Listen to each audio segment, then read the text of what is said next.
Hey, how's it going? Welcome to Cleave to Antiquity. My name is Ben, and today I am joined by two very special guests, Father Timothy Curren and Father Michael Lillie. Welcome to the show.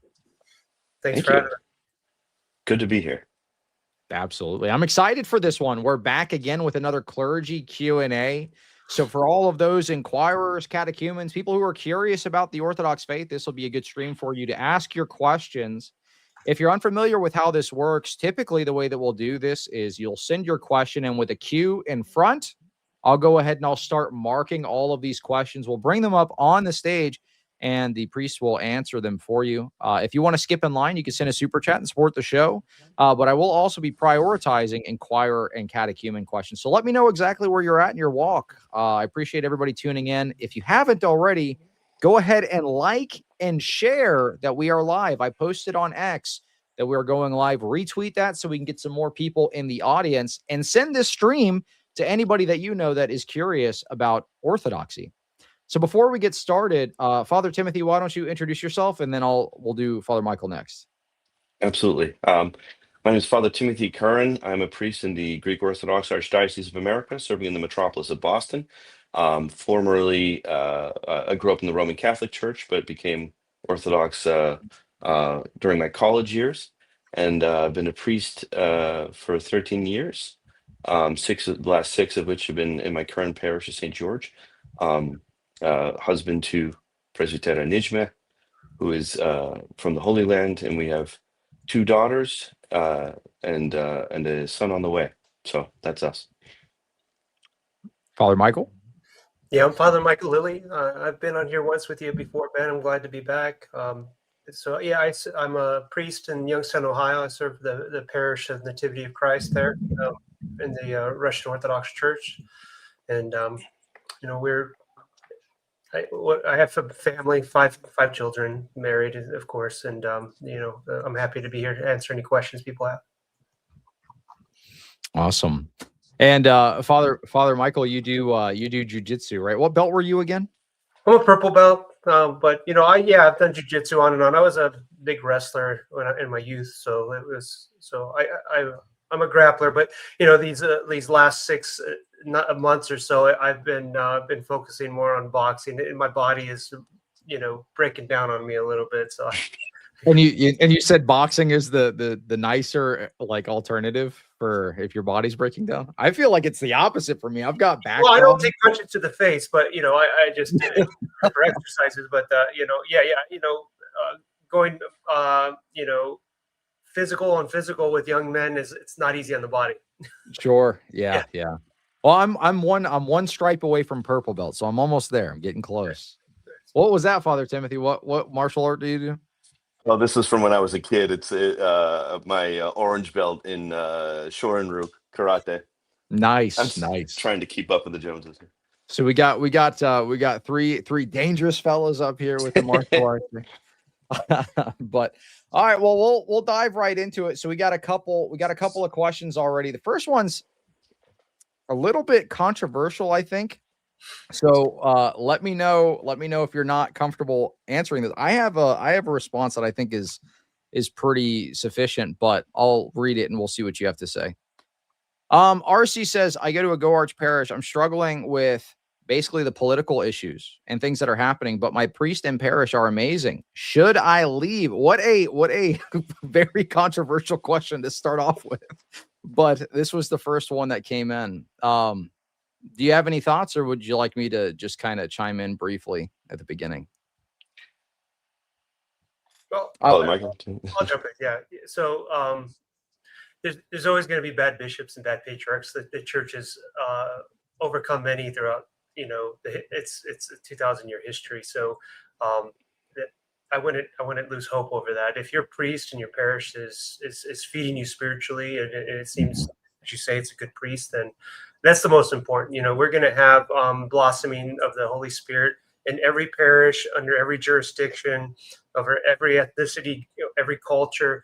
That's the most important thing. That's where God's put you. And if that's where you're growing spiritually, then it's, we can lament about our leadership, our hierarchy, and in time we hope that we don't have to endure it forever, but it'll be overcome. Just stay in your parish if you're growing spiritually.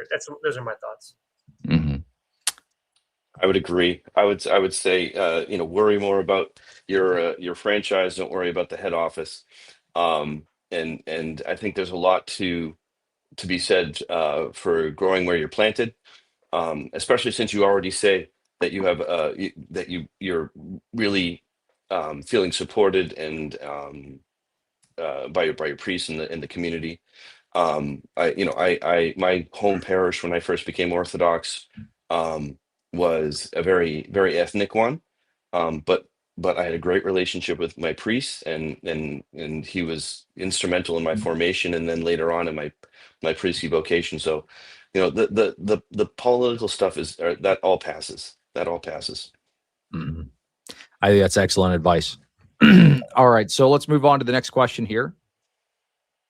Interesting question. How do you square away the idea the fire of Pentecost is the same fire as Gehenna with passages that talk about unbelievers being completely separated from God? I think they're discussing the idea that heaven and hell is basically your experience before the face of God.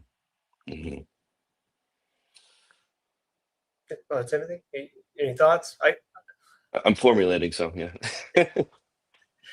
Well, when we go before judgment to cry before Christ, we're all going to see the same Christ, but we're going to perceive him differently based on how we live their life. We know for those who rejected Christ in this life, that want nothing to do with them, we're not going to have a good experience when we come to him face to face. And likewise, the Holy Spirit's going to either embolden us, give us love, in our hearts. It's going to give us a peace, but it could also burn. If it's something that we've tried to avoid and we counter in our whole life, we can't expect that it's going to be the same experience. So, I mean, that's what the judgment separates people from the right and left hand, right? From the goats and the sheep. And so we're not going to expect that the Holy Spirit's going to do the same thing depending on what side we fall on Judgment Day. Mm-hmm. Excellent, Father Michael. I would say, yeah. I mean, obviously, this idea is rooted in the writings of Saint John of Damascus, and I think it's important to understand that we are those who are condemned to the Gehenna of outer fire have cut themselves off. They have separated themselves, right? So the divine love is the constant, and our receptivity to it and our participation in it is what the variable is, and we have that within our power, or we should take the opportunity to use our agency towards that and orient ourselves towards the divine love, which is the constant signal that's being put out. Mm-hmm. If I may just add a little bit to it, just because he says something about unbelievers here, being separated from God. These are in this context, it would be people that have rejected God. There's going to be individuals in this world that have never heard of Christ, never heard of have been presented with the gospel, especially the Orthodox gospel in its fullness. And God will have his own way of handling those people. We're not God. We don't make judgment on that. But these unbelievers that you're thinking about are people that have, with their mind and their rationality, have rejected God in the way they've, in the way they live their life, and they've just set it aside. So yeah, it's going to be something completely different for them. Mm-hmm. Another question. New to Christianity, what was God doing between 300,000 BC and 200 BC, Abraham? It's odd to me God was so directly active for 2,000 years, but less active before and after. There's a bunch of presumptions in this question here, but let's go ahead and answer this question. Yeah, there's a lot to unpack there, Father Timothy. You want to give it a shot? Well, the first thing that jumps to mind is that I think we're thinking of time from our perspective, right? So that's problem number one. The time, prior to the creation, that looks differently from God's perspective. First of all, and I had another thought and then I just lost it. I think the key thing to realize here is that God is always active. You're talking about what is recorded, Yeah. right? Versus God being active in the world. These are two separate things. Not everything that God has ever done in the history of mankind, in the history of earth, in the history of creation is recorded in the scripture. Again, we don't operate off of even a solo scriptura paradigm, because even the sola scriptura paradigm wouldn't concede that nothing outside of the scripture, so on and so forth, is to be held. So I think that's something clear to differentiate. He has always been active. So that's the first assumption that's incorrect. I mean, the dating of the earth, 300,000. I would ask you where you get that exact number. First humans 300,000 BC, and then he's only active at during Abraham. That's not even biblically correct. I don't know where that would come from either. But go ahead, Father Michael. I was just going to say that the dating of the creation there might be contested. If you're talking, he says he's new to Christianity. If you're strictly going by Christianity, I think there's just some will say that it's only about 6,000 years or 7,000 years old. I mean, we can get into a scientific debate over if that's accurate or not, and how we actually delineate the time, how we count that, and because again, I don't think that's the most important for Christian salvation, on how we get these things dates. But we just got to know that God created the universe, he created man, and then he has been active. He didn't just show up on Abraham. We have Genesis here to teaches us, how Adam was created, and he was there. He was amongst them from the very beginning. And keeping in mind, the scriptures themselves tell us that to God 1,000 years is one day. And I'm not that should be taken too literally either, but the idea should be clear that the time for God is an entirely different thing. God is outside our time. Yes. Yeah. Alex asks, fathers, keeping in mind Trent Horn's recent debate, which I don't know if either of you saw, I can break that down for you. What are your thoughts on how to approach Roman Catholic criticisms of Orthodoxy that we don't come down hard enough on contraception and bedroom behavior? Thank you. So specifically what was brought up in this debate was the sin of sodomy. So his claim is the Orthodox don't come down hard enough on this. What would we say to that criticism there? On sodomy or on birth control? Both. Okay. Both came up. All right. How much harder would he expect us to be? I don't understand his position. That doesn't make sense. He wants us to be inspecting every bedroom with a magnifying glass. No, I'm just kidding. We gotta break in. Wait a minute, what are you doing in here? No, I'm just kidding. Go ahead. Obviously we don't, in our Orthodox church, we don't it's not something that we don't promote contraception. It's not something that we're out there saying that it's okay. Even if cases where, like, say in the Russian Orthodox Church, if you go to their, the social concept, they'll say that it can be applied if it's non-abortion in pastoral, context. There's a reason for it. Everything that we do in economia, it's for the salvation of souls. It's not just a rule because this is how it's going to be. And so it's all about helping people. We're not going to put a cross on someone too big for them to carry. And we can maybe relent in some instances. It's not that we see that contraception and avoidance of having children is not a good thing. That's not what marriage is supposed to be for. But in certain instances, some jurisdictions are a little bit more lenient in this. We don't have a top down, this is the rules, and everyone has to follow it exactly to the T. We have bishops that have authority to delineate sometimes these protocols. Now, I would also say, the Roman Catholics criticize us with this, but if you go and look at birth rates among Orthodox and Roman Catholics, and then they're about the same. If you go look at how many people actually use contraceptive between Catholics and Orthodox, believe it or not, more Catholics are using contraceptive. There's polls on this, so they may be harsher in their tone and how they say it, but on ground in practice, it's not showing that way amongst Roman Catholics.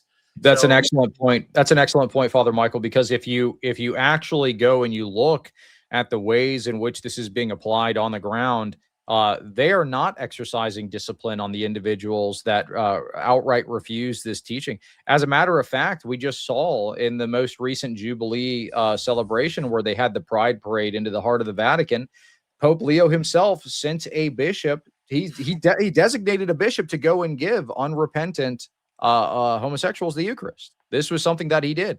So this is not actually jiving with what the hierarchy is actually doing or permitting or promoting in some instances. So very interesting. Go ahead. And I would say both of these questions, these problems, are dealt with in the Orthodox Church within the context of one's relationship with one's spiritual father.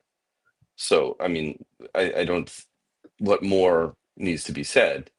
You know, it's spirit. The to the degree that these things are involved in our spiritual life, this is why we come to the spiritual physician, right?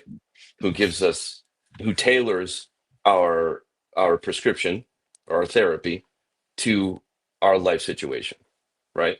So, and that's something that's guaranteed by the canons of the ecumenical councils. Mm-hmm.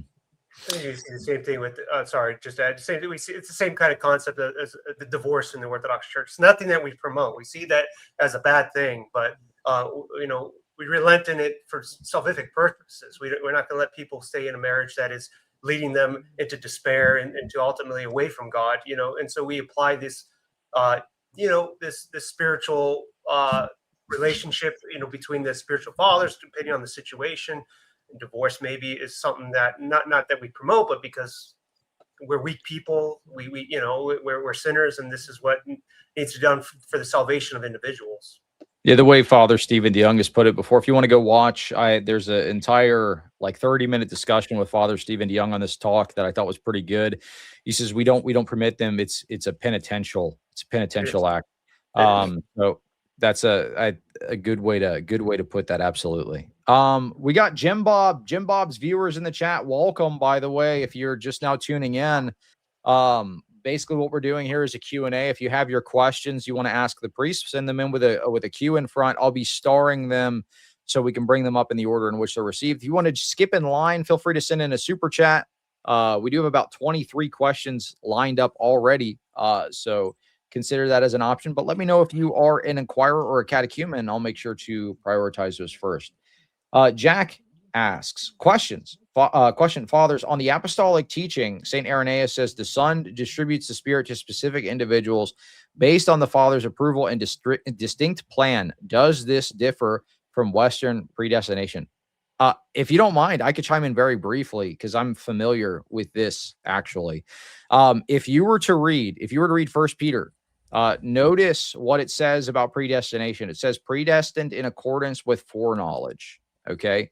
This is the actual view. Foreknowledge of what? Whether or not we're going to come to the faith and remain in it. Finish the race, right? This is not capricious predestination. In the Western view, especially Calvinism, it's eeny, meeny, miny, mo.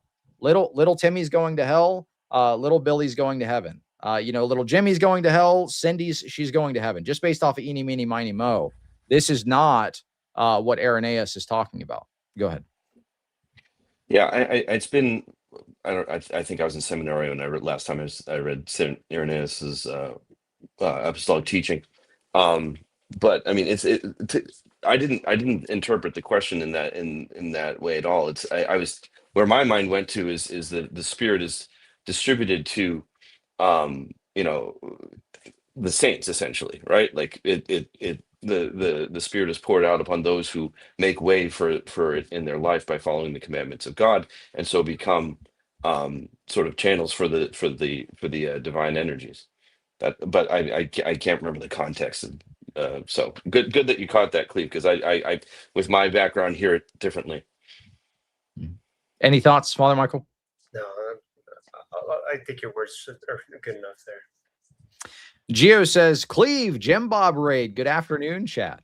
Christos and Esty. All right. Thank you so much. All right. Let's get back into this here. What's the next question? Cleve, a question in advance. He commented this before the live stream started. I heard a prof friend say something about theological and legal authority, saying the seat of Moses didn't have theological authority. What? That's an interesting objection to make. Where does he get that from? Where is that in the scriptures? Yeah, good point. Show me in the Bible where it said he didn't have theological authority. He just had legal authority. That That doesn't, makes no sense to me. no, that doesn't make any sense. Yeah, I think that's sufficient. Where does it say that in the Bible? Inquirer question: what is the practical difference between the necessity of doing works to earn grace, so theology of merit, versus the necessity of works to cooperate with God's grace? How is this different lived out? I think they mean cooperate with the Holy Spirit. Yeah, it's a question of perspective. You just said that this question of works and faith it's a non-starter from the Orthodox mindset. You know, it's not. You really kind of in the process of becoming Orthodox, this is something you kind of have to disabuse yourself of.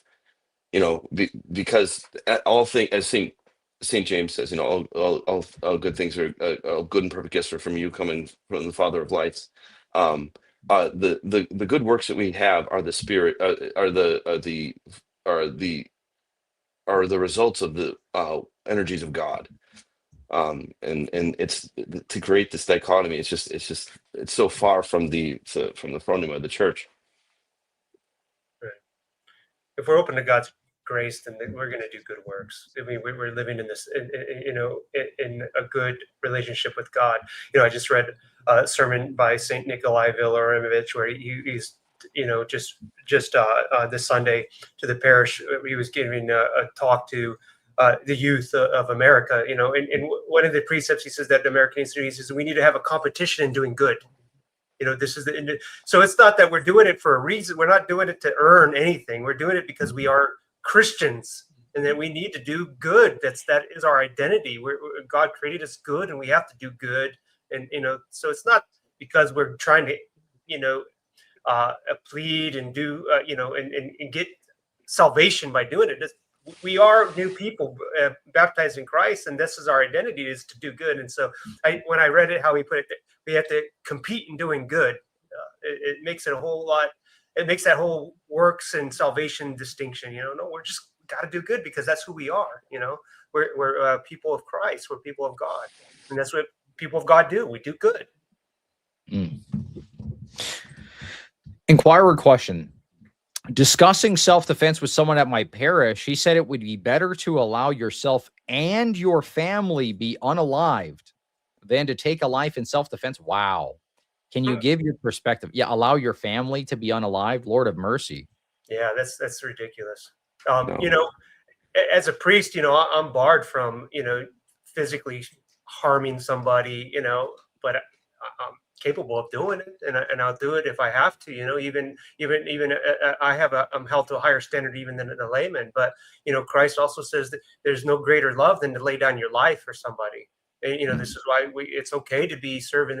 I'm a chaplain in the Air Force, in reserves. So, you know, this is why we're okay with our Orthodox Christians serving in the military. There is a good to defending the defenseless.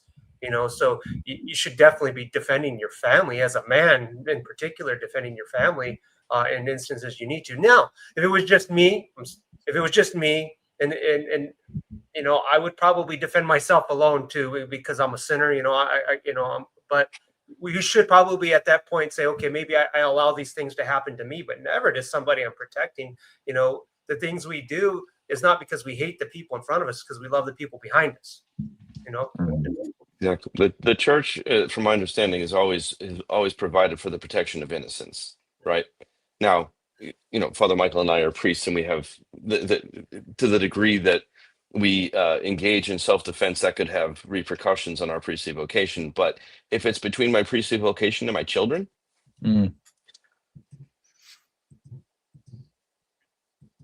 excellent question. Great question. We're getting some good ones this stream. That's been coming up a lot, by the way, the pacifism thing. Yeah, Alex points it out too. A lot of pacifism coming up in Q&As lately. I know Father Sebastian just did a whole show on this as well.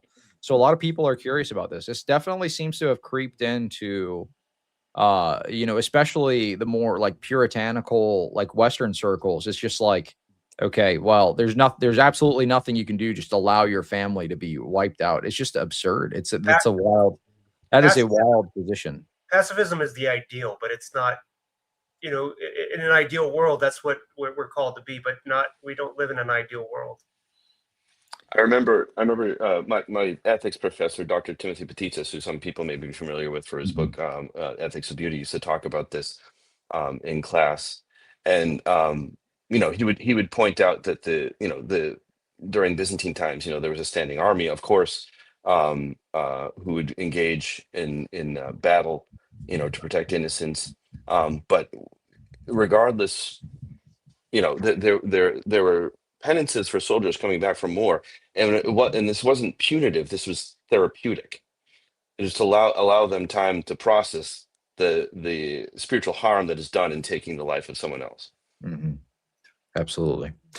The one above, Isaiah, he says, Isaiah 53:10 says, it pleased the Father to crush him. Did Christ absorb God's wrath as a legal substitute? Wouldn't that pit the Father against the Son? Yes, it would, if you take that explanation. They share one will. Explain Isaiah 53. Thank you. So I guess he's kind of assuming penal substitutionary atonement here. Mm-hmm. Well, I don't, I always tell people I'm a parish priest. I'm not a theologian, and I'm not a scripture scholar. But if I remember right, Isaiah 53:10. If you look at the Septuagint, it's translated in a much different way than to crush him. And so, depending on what translation that you're using, it takes on a whole new essence of this passage. So I think Father Stephen DeYoung has mentioned that on a couple of streams that he's done, maybe with Alex. Mm-hmm. I think the key thing here to remember, and this is something that we brought up in the show that we did with Father Stephen DeYoung that was titled, if you're interested to check out more on this subject, the one above, go check out the stream we did with Father Stephen DeYoung and a couple of other guests. It's called The Ultimate Refutation of Penal Substitutionary Atonement. We break down each of these passages as well and explain them in their proper context. But the Orthodox view is that the atonement isn't one specific moment. It's the entire economy of salvation. We can see this in the Synod of Blackernay. It says this absolutely, very specifically. So we discussed this in that show. If you want to see a further and longer discussion on it, that would be a good one to check out. Or there was another one I did with Father Joseph Lucas, where we do a very, very deep dive into penal substitutionary atonement. And he's written several books on this. Go ahead, Father Timothy. I was just taking a quick look. I don't have time I didn't really have time to look at the Greek. I have no Hebrew, so that wouldn't do us any good. But the bottom line is this came up in a catechumen session I had with somebody recently. And we don't realize the degree to which this idea of Christ's sacrifice being to satisfy his Father's wrath. This is an idea that has no precedence in the first millennium and a half of the church. Nobody was thinking about it in those terms. The sacrifice God makes of his Son is out of love for us, not because he had to punish somebody. Anyway, Father DeYoung is lots of material. Here's the OSB. The Lord wishes to cleanse him of his wound, and if you give an offering for sin, your soul shall see a long-lived seed. Yeah, and that's based on Septuagint, which I don't know if it. Here's the LXS here.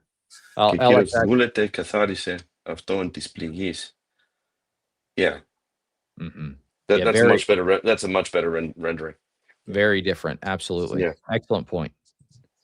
Giovanni says, question as an inquirer, but someone who has studied Orthodoxy for a while, but never had a parish near him until now. I'm terrified of dying without communion. I don't know what will happen since I've never had it. Well, then you're an inquirer. You need to take it seriously, take your faith seriously, and do the process and become a baptized Orthodox Christian. That's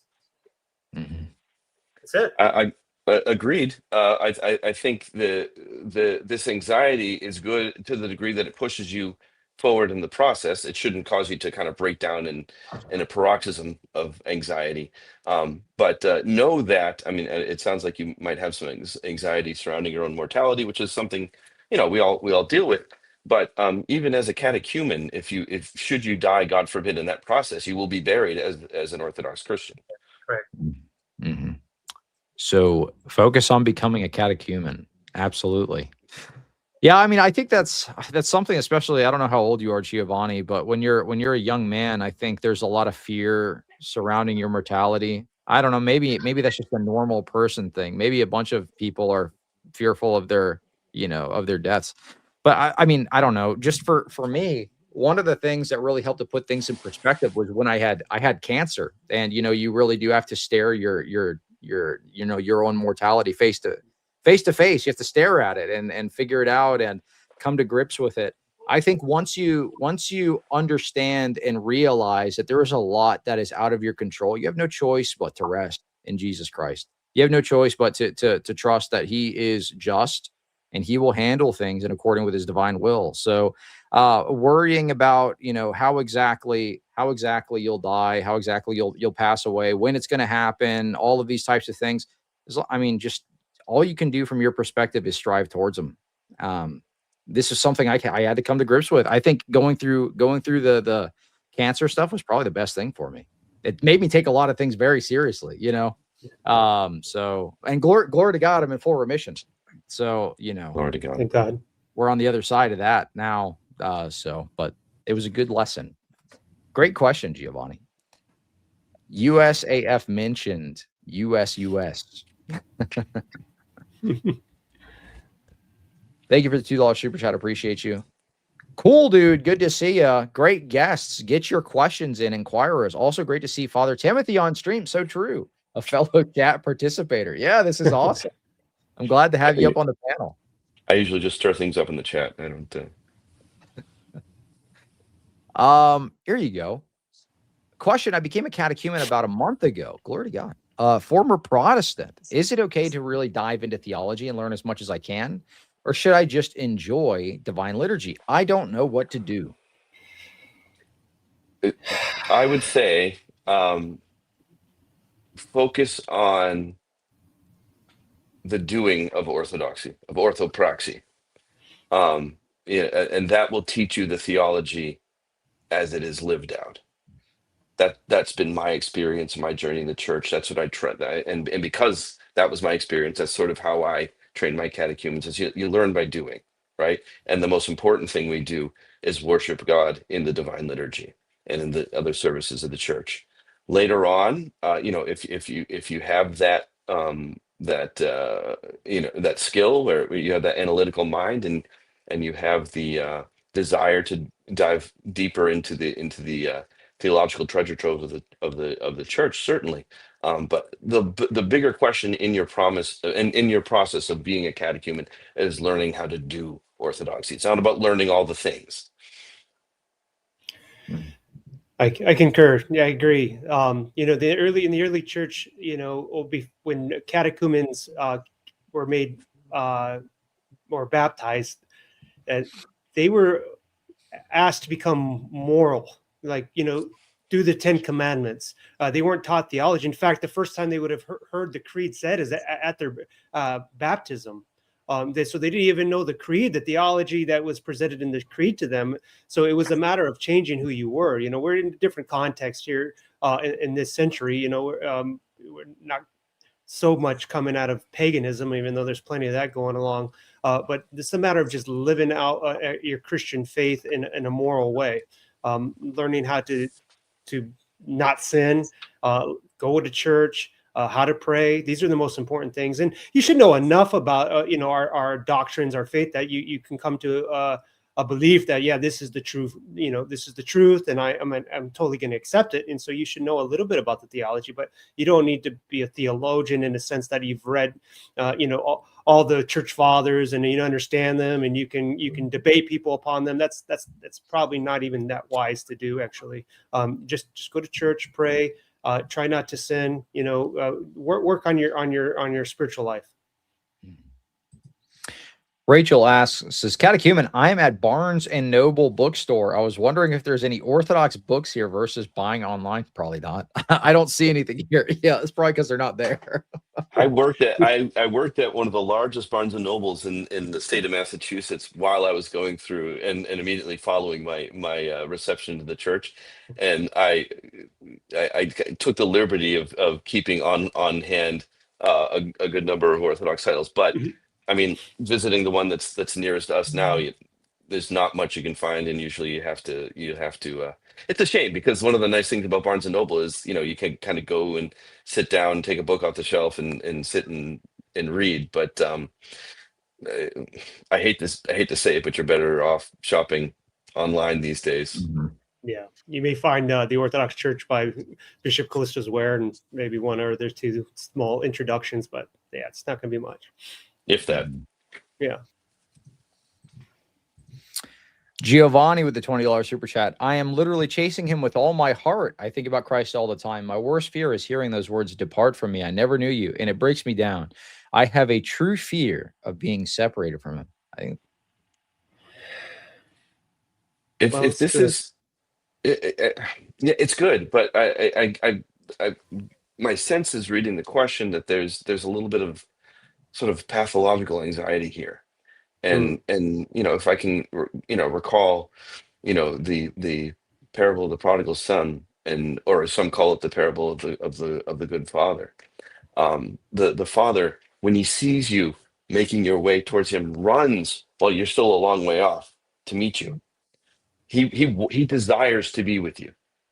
He loves you that much that with a maniacal love that is going to envelop you, and he will build upon whatever meager efforts you can put together in turning your heart towards him. So don't be anxious about it. Just trust in his love. Trust in his supreme love. Giovanni, as Father Timothy says, God is merciful. What we maybe don't speak about enough, and when we get on these Orthodox webs, is the therapeutic nature of Christ in the church. He's here to heal you. We talk about theology, what I need to know. We talk about all these little intricacies of the differences between faiths. But here's the real thing: that the grace of God will heal you. It'll make you whole. Like in the case of the prodigal son, he came to his wholeness of his mind. That's why it turned him back to God. And so just have faith in God that he's there to heal you, and that we have all the grace, all the tools needed within the church to give you that peace that you're looking for. You don't have to fear if you make mistakes. When you come into the church, you can go to confession. You're made whole every time you do that. You'll receive the fullness of the energies of Christ in the communion. There's everything needed for you to be healed, and it's a long process, but it's there for you. So don't be too frightened by it. Absolutely. Been inquiring for a few months. Any recommendations for someone in the Phoenix, Arizona area, or a website to show me for good references? I think he's asking for church recommendations. Yeah. Go ahead. I actually, my home parish before I went to seminary was in Phoenix as the Road Corps, a small Road Corps church, the Holy Archangels. But that was the only Russian church in Phoenix at the time, many years ago. Now I think there's like maybe 6 or 7, but there's also a lot of the beautiful churches. It's such a big metropolis there. St. Anthony's is not far from there. If you want to go for a visit to get a little bit of a spiritual rigor, and it'll kind of motivate you spiritually, in the church. You can maybe make out a small pilgrimage there, but listen, go and try a few different churches. That's what I would say. Look them up. It's not hard to find them on the internet. Go and check out a couple of them. See, when I walked into a church, and me and my wife walked into the church, we walked to a few churches, but when we found the church, it was an instant. It was just an instant thing that we knew that we're home. And I think you'll feel that way if you go and visit a couple of them and pray along with the congregation. You'll find a place. I want to give a plug to my friend and schoolmate, Father Jacob Saylor, who's the assistant priest at Assumption Greek Orthodox Church in Scottsdale. But Father Michael's right. The Phoenix area, due to the grace of St. Anthony's Monastery, there's a very robust Orthodox community that's grown up around that area. So I don't think you can miss. One moment. There was a chat that seemed like we should grab it before the next one. Let me see if I can find it. 1 second. Give me one moment. Okay, here you go. I want to answer this one. real quick, if you want to chime in. I want to go to liturgy. How does the church handle mental illness? I am nervous. So it sounds like they're on the fence about attending a divine liturgy, but maybe they suffer from a mental illness and they're nervous about how they'll be perceived or handled. What advice would you give to this person? Where do we bring illnesses? To the hospital. And I'm sure you've noticed by now that the overarching and most widely applied image for the church in the patristic tradition is a hospital. So we say, come, bring it all, whatever it is you're suffering from. Christ loves you and desires you to be healed and whole. And the beautiful thing about our orthodoxy is that we have a very tried and tested method of therapia for the soul. So that shouldn't be a consideration. It shouldn't keep you away from the doors of the church. Mm-hmm. So the mental illness, I put that in quotes because that's a big wide net. I don't know what that encompasses. I mean, it could be anything. So, without details, I don't know. But Father Jimmy's right. You belong in the church. That's, the overwhelmingly majority of parishioners they're very condescending to people. They know people are not perfect. We all suffer from something, and they'll be very merciful and kind to you. There might be an outlier there, here and there, but don't let that stop you. The only time I've had difficulty with mental illness, I literally did have someone who was bipolar schizophrenic, and that it caused a lot of issues in the church. I wouldn't let that prevent you. Then that was a specific situation where, for the safety of others, we had to make a difficult choice, but that's an extreme case. And overall, you need to be in the church so that you can work through these things. Mm-hmm. I would just say, when you speak to the priest, be upfront about what it is you're struggling with. Yes. And if he doesn't have the skills to kind of help you with that, I'm sure he'll be able to point you in the right direction. Mm-hmm. Heme Leah says, I'm grateful to God for the growth of the Orthodox Church. Thank you to the priests and laymen who stand for our faith online. Amen. Pray for us. Emily says, question, was raised very Roman Catholic, but fell away. Went to 2 divine liturgies the last 3 weeks. I'm also trying to move states away. Roman Catholics had RCIA with a sponsor. Also, people talked about. I don't know where the question is. Yeah, I'm not sure. Maybe I'm not sure. There is so we don't have RCIA, we have a catechumen, right? And that's done differently depending on the parish. It can be done in a group setting. It can also be done one-on-one. And eventually through that process, you'll have the opportunity to pick a sponsor, a godparent for when you're finally received into the church. So that's how that process goes. I don't know if that's what you're asking. Just go and speak with the priest at the parish that you're going to attend. That's where you start, and he'll guide you through it all. I assure you, he'll guide you to what the process is. Mm-hmm. Thoughts on church doing different rites at the same time?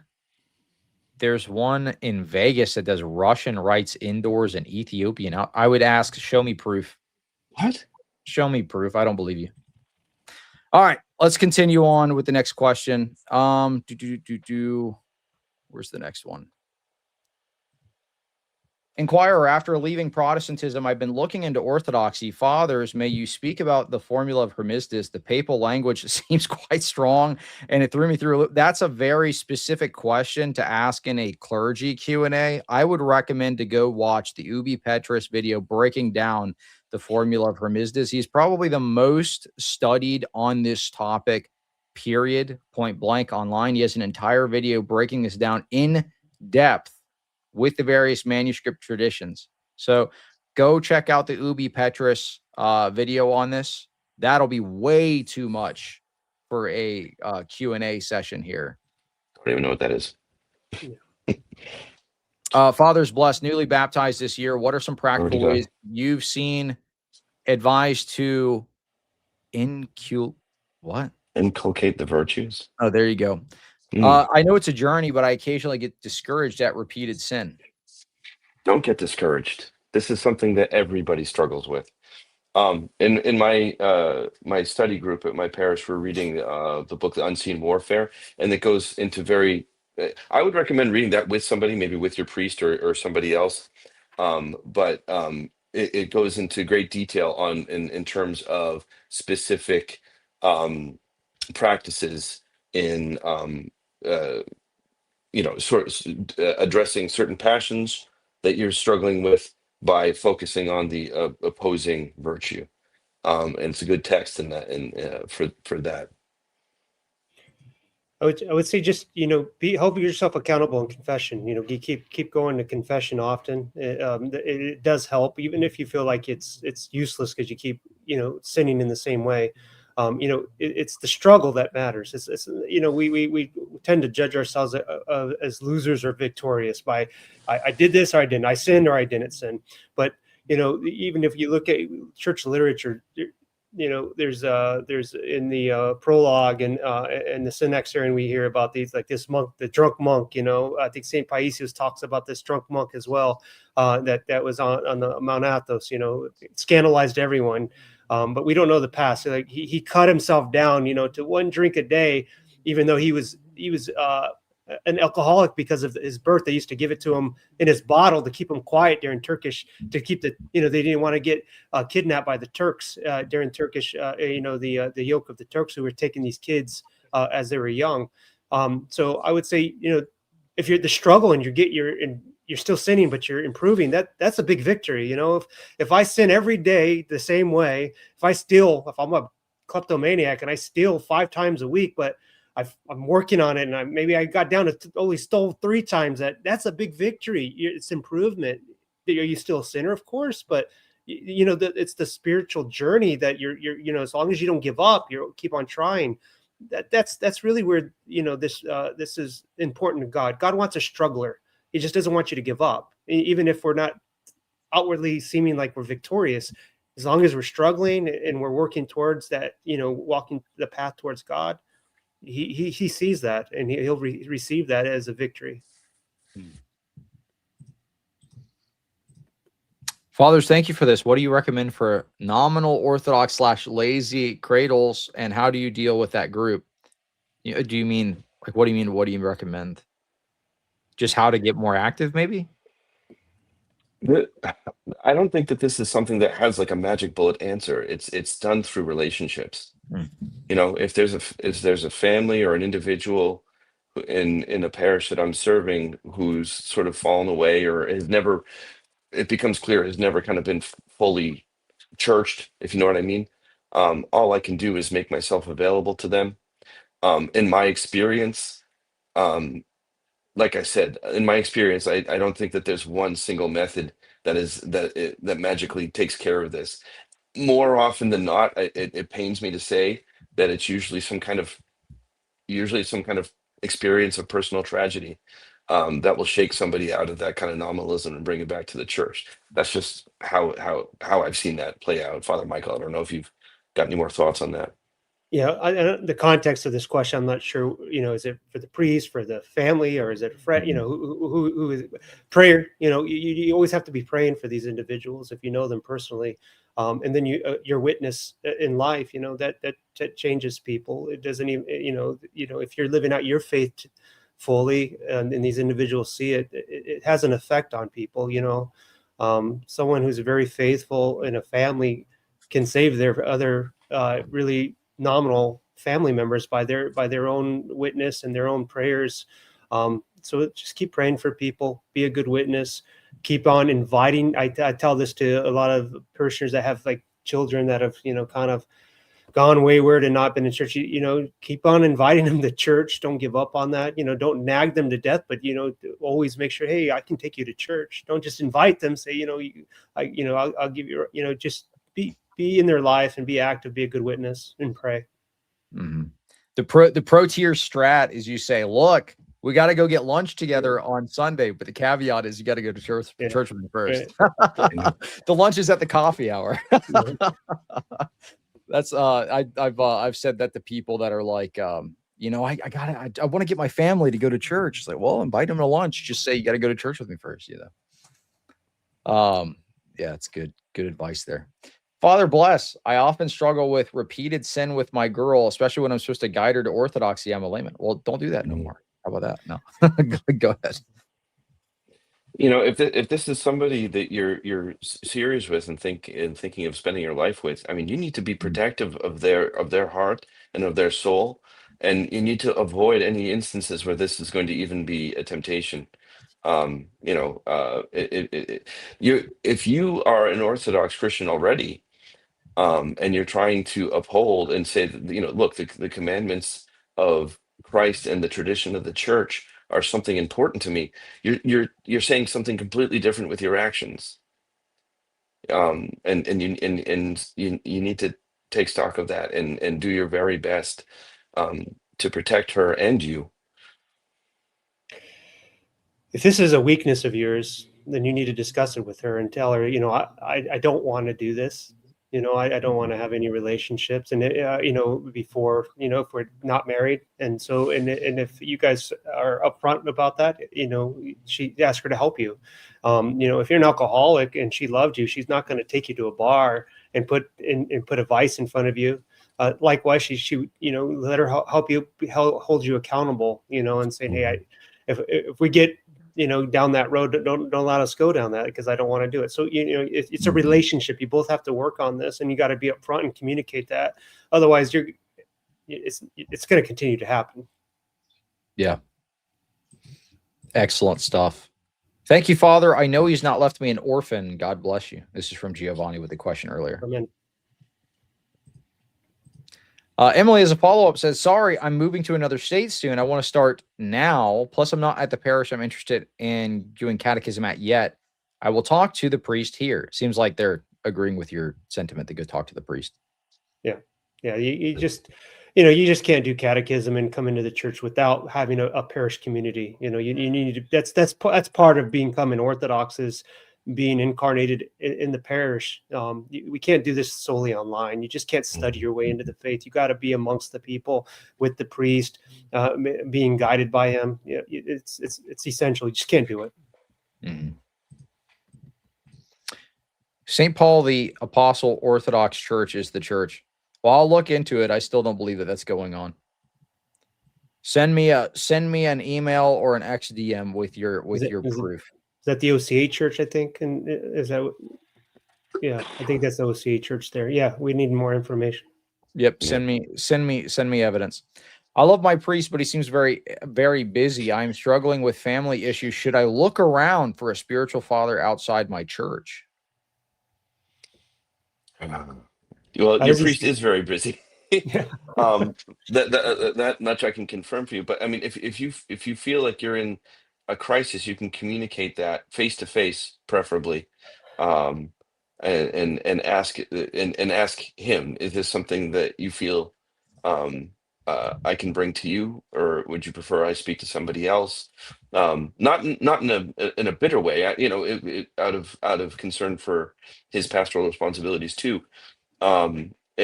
Strictly speaking, your spiritual father should be your parish priest, who should know you and know your life circumstances and be able to address that in his spiritual advice. But you know, if you have a close relationship with a priest who's not your parish priest, that doesn't preclude that priest from being your spiritual father. Yeah, absolutely. And I think there's some wisdom in the church that says that, you know, you don't go looking for a spiritual father. God will give you one, and when it's needed. You know, you're trying to set up your own guide to heaven here, and sometimes that doesn't work. You just got to pray for it, and God will send you who you need when you need it. But if your priest is busy, it's because he is, but you should be able to set up some time to talk with him. Like, I want to be able to have family counseling every week with somebody going through stuff, but you know, on a you know, can check in, do a confession a couple times a month, you know, maybe talk to you about these things. And you know, a lot of this stuff, you know, you're getting guidance, but you got to apply it in your own life. The priest is going to handhold you for every little thing. You know, that's just, it's not possible. It's just not. But I guarantee you, the priest will make some time if you really need it.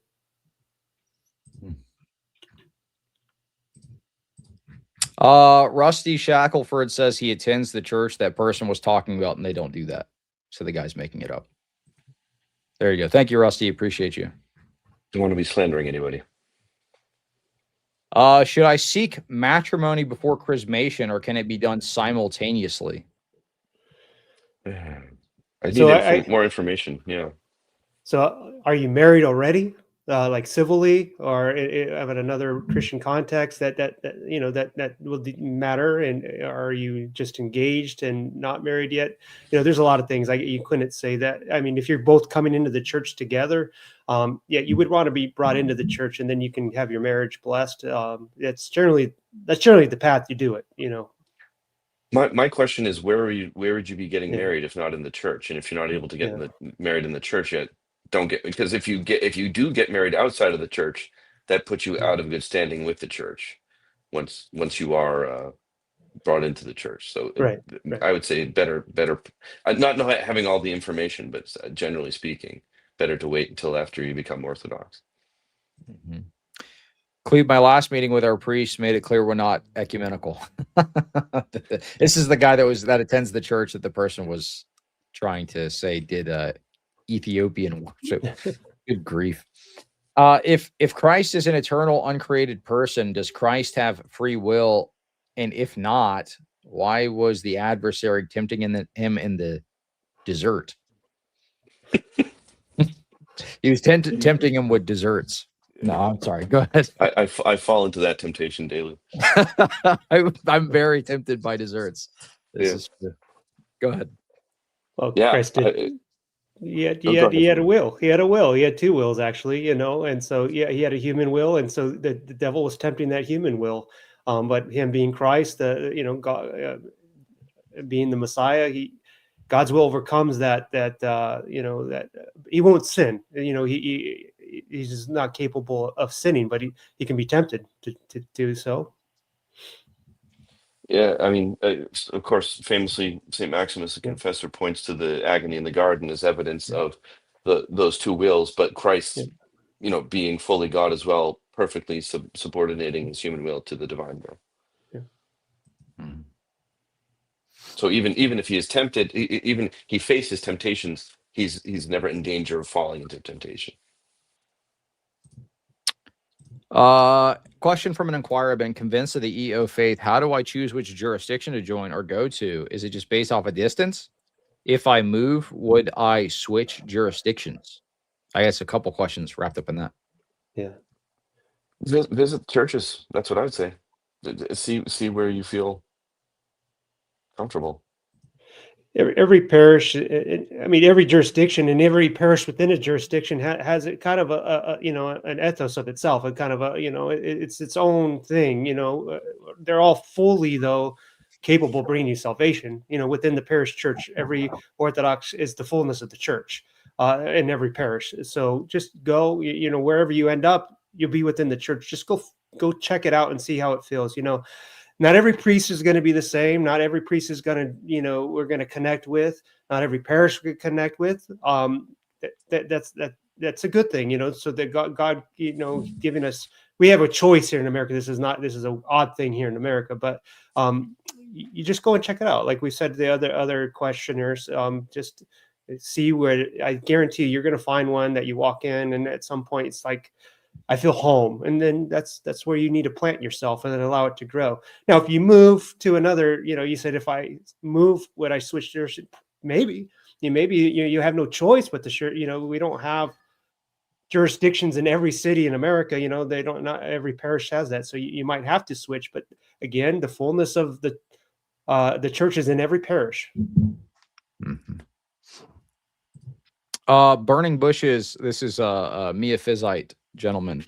Would you say there's a real or formal distinction between the uncreated energies and divine essence? I mean, from Western philosophical terminology. If you don't mind, I can just chime in on this really briefly. So without getting into too much of the nuance of this particular discussion, because I know there is a disagreement between the Miaphysites and between the Orthodox on this particular subject. If you were to go read the words of Pope Shenouda, it seems to cause a lot of issues if you were to take his position that you do not participate in the divinity in the Eucharist. If you take this position, It doesn't quite make sense, but he has to take this position because he believes in created grace. Because if you believe in created grace, what are you participating in the Eucharist? If you're going to say you participate in Christ's body and blood, are you participating in a creature? Is Christ now a creature? There's all sorts of theological issues that are tied up into kind of having this hodgepodge Miaphysite theology, especially surrounding Eucharistic theology. Now, I know there are different camps. I mean, you can go with some of the individuals that will take some of the stances of like Matthew the Poor, who was Pope Shinoda's spiritual father, but they had a famous dispute on several of these issues. And Matthew the Poor was more influenced by Orthodox theologians.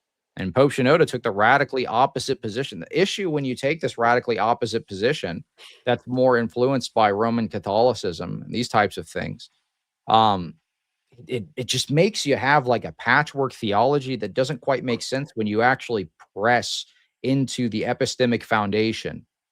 For instance, if you're not participating in the divinity in the Eucharist, what are you participating in? This separation, this would almost entail kind of a Nestorian Eucharist. And you're also tacitly kind of admitting two natures when you're doing this as well, because you're saying it's like it's a difference, but then you're admitting them and then also separating them. So it's a double whammy, which is rough. Anything you want to chime in on this? I know this is kind of a nuanced question here, but do you think that's good enough? Or I think what you said is sufficient. Getting at the specific controversy as it exists in the. I did say to Alex Soren, I said this would be a good debate for him to do with a non-Chalcedonian, because this is something that doesn't get debated on. It's always Chalcedon over and over and over again. It's the same debate over and over. I want to see them debate on the other areas of theology where they differ, like created grace, essence energy distinction, and all of these things, because then we'll really get to the root of the issue where the theology really deviates from Orthodox theology. I think that would be interesting. But good question, interesting. Question, young convert here. I have trouble talking articulately about the faith to friends and family, especially on the spot. I'm wondering if you have advice on explaining things you're still learning about the faith. Blessings. Invite them to church. Yeah. That's what. Most of our articulation of the faith should be done by how we live our lives rather than with our words. But even as a priest, I'll get questions sometimes, like even in these chats that are these live streams, that I don't have the answers to. But a good thing to say is that that's a good question. I'll get back to you. I'll get you the information you need. You don't have to try to pretend that you know it all, that and you have all the right words. We're just not going to have answers to everything, but you can find it. Ask your priest if there's a good question. Say, hey, that's a good question. I'm gonna ask my priest that, and then come back in it and bring it back to people. But again, just focus on being a good Christian by your example more than anything. Somebody says that's a different burning bush. Oh, he has the same name as Deacon Moret's channel. Interesting. I guess the guy was an Orthodox, but interesting. Well, thank you for sending in the question. That might be a little too in depth for this discussion here. I think breaking into the nuance there. If you want to look further into that exact issue, honestly, I think the channel that would break this down the best would be Bryce J's. He does a lot of the Filioque EED discussions, and he just did one with, I think, on this exact issue with Talon Papist. And he had a very compelling argument in that stream that he did with Talon Papist in his debate on essence energy distinction. And the way that he articulates it is so simple, even like a toddler can understand it. So check that out, because he's pretty good at just laying it out there pretty plain. Here's a controversial question, but I think pretty straightforward. Is oral sinful in a marriage, even if the purpose is to make copulation easier? Oh, now you're getting a little nuanced here. Sorry if inappropriate, but this has been bothering me. So they're saying is oral basically sinful? I'm going to punt and say, speak to your spiritual father. I think the purpose of sex is to create children, right? You know, in the end, that's what the Orthodox Church says. You know, I don't think it gets very comfortable for spiritual fathers to get into the bed of their, you know, of their parishioners. But if it's weighing on your conscience, you know, you know that you probably shouldn't be doing it, right? You know, follow your conscience a little bit on this thing. It sounds like here he's talking about doing this as an excitement to able to finish in a certain way, but why are we talking about these things? I mean, I think if you guys are concerned about this, is you've got there might be something from your past that you know that is like very puritanical in way of thinking about. You know, this is not essential for our salvation. You know, it really isn't. To be fair, I think this came up because it was the topic of discussion and the debate that we were reviewing last night. Right. So, Right. Oh, okay. but I mean, if you're to go and look at most diocesan websites that discuss commonly asked questions, normally this is labeled as something that is a perversion. It's not like don't Right. do it. All right, let's see. Here's an interesting one. Any advice on being married and ready to become a catechumen, but not wanting to convert without my wife? Would love any wisdom you have on this. Well, I've got a lot of these in my parish. I've got a lot of men, several men who did come into the church. They are married. You know, my advice was always to be patient, and it's best to bring the wife along with you on the journey. But you can tell that sometimes this is not going to happen, and so you know, in that instance, if the wife is allowing, you know, understands that they have a journey and that they're on it and they're okay with it, then I say go ahead and go through the process of becoming Orthodox. But the long-term hope is that you know, you live a life that you're going to have an effect on your wife, that she wants to be part of this Orthodox church, or spouse, whatever, you know. That's the goal, you know, that you all are one family within the church. It's not ideal, but it happens. And so it's a case-by-case scenario, you know. You know, but I do have several who are in the church that, you know, the wives are just not on board. But I mean, I don't think it precludes them from not taking the journey if the wife's at least allowing that. You know, they're not going to stop them from doing that. What Father Michael said, and then I would just add just communication with your spouse at every step of the way, and show that this is something important to you, in ways that don't. You want to be careful not to put pressure on your spouse, but you know, they will begin to see that this is a part of who you are, and that will have to, not have to. I don't want to put it that way, but when I see this play out, it can take years. And you should, I don't think you should put off becoming Orthodox if you're feeling strongly about it. You know, but it's just communication at every step of the way. I think I could, if you don't mind, I chime in with maybe a concern about, because I get a lot of people that reach out to me asking this specific question, or they're saying like, look, I'm in this situation, it's very difficult for me. I think this is very common because usually one spouse is convinced before the other. I would say before you jump ship and you leave your wife to this other church to attend there alone, if you're going to do two separate church situations, realize what they're going to do when you're gone and you're out of that church is they are going to smack talk about you to your wife while you're out of there. So recognize that is what's going to happen. This is going to be a very difficult position for you to be in. So my personal advice, and you can correct me if you think I'm out of line in saying this, is I would recommend attending maybe a Vesper service, making friends with the people that are there that are married. So that way there's a husband and wife couple that you've met at this Orthodox church. Then before you have even broached this massive can of worms with your wife, okay, introduce her to the couple, have her make friends with the wife there. So now at the parish that you're considering going and visiting, she has a friend there. She's not going to be completely alone. Because in my experience, most of the time, I mean, sometimes you'll have a woman that's a little more intellectual and she enjoys the debates and the arguments and this type of stuff. But 9 times out of 10, The woman's going to be more rooted in maybe the social aspect of church. This is where her nest is. You got to realize what you're asking. You're asking her to uproot her entire social system. You know, all of her social safety net, she's going to uproot and move into this Orthodox church. So the least you can do is make the landing softer. This was something I did with my wife. We had my friend Christian Mario, him and his fiance at the time, which now, are they married yet? No, they're not married yet. Still fiance. So still fiance. We met, we hung out, we went to a service together, and we hung out. We got lunch after. And then my wife had a friend at the church. So sometimes that makes things easier. I would say, gosh, it puts you in such a tough situation to be going to two separate churches.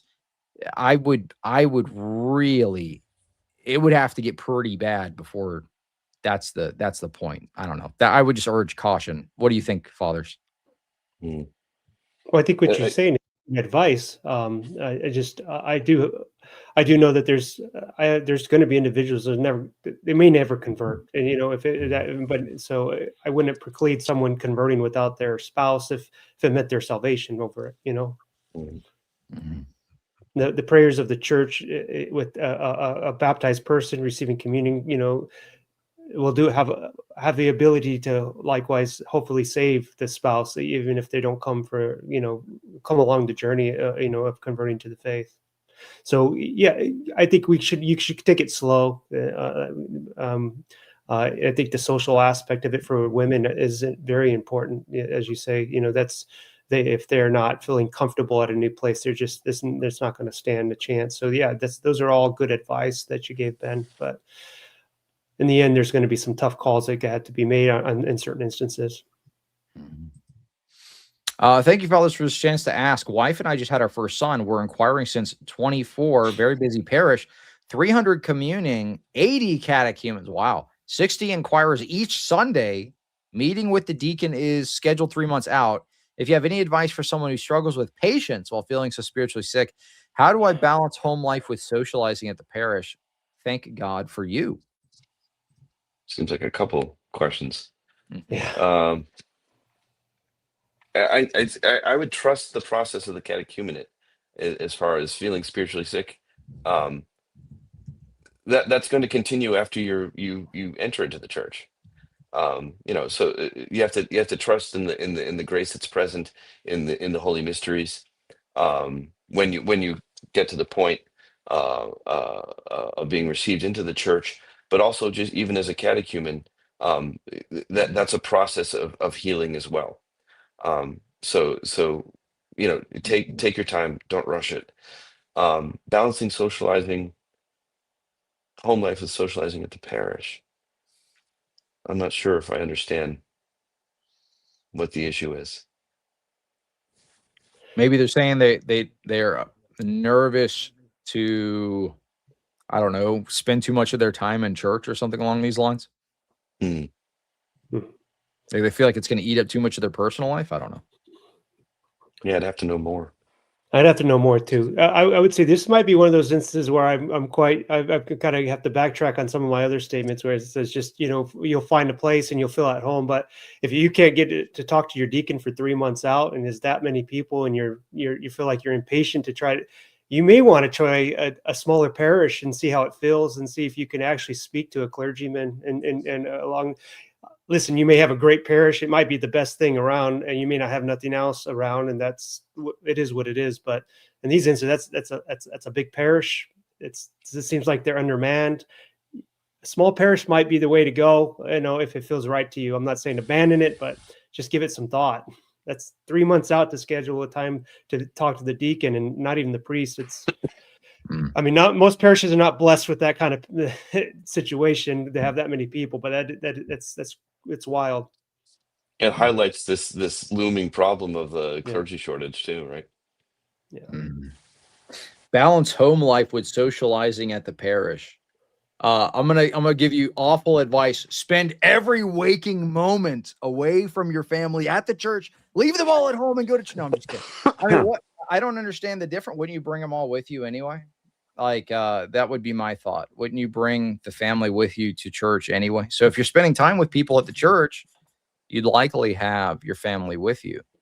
So let us know if there's anything you can clarify, Jam Fox. Let us know so we have some more context to the situation. But thank you so much for the question. That's awesome that your church is growing so fast.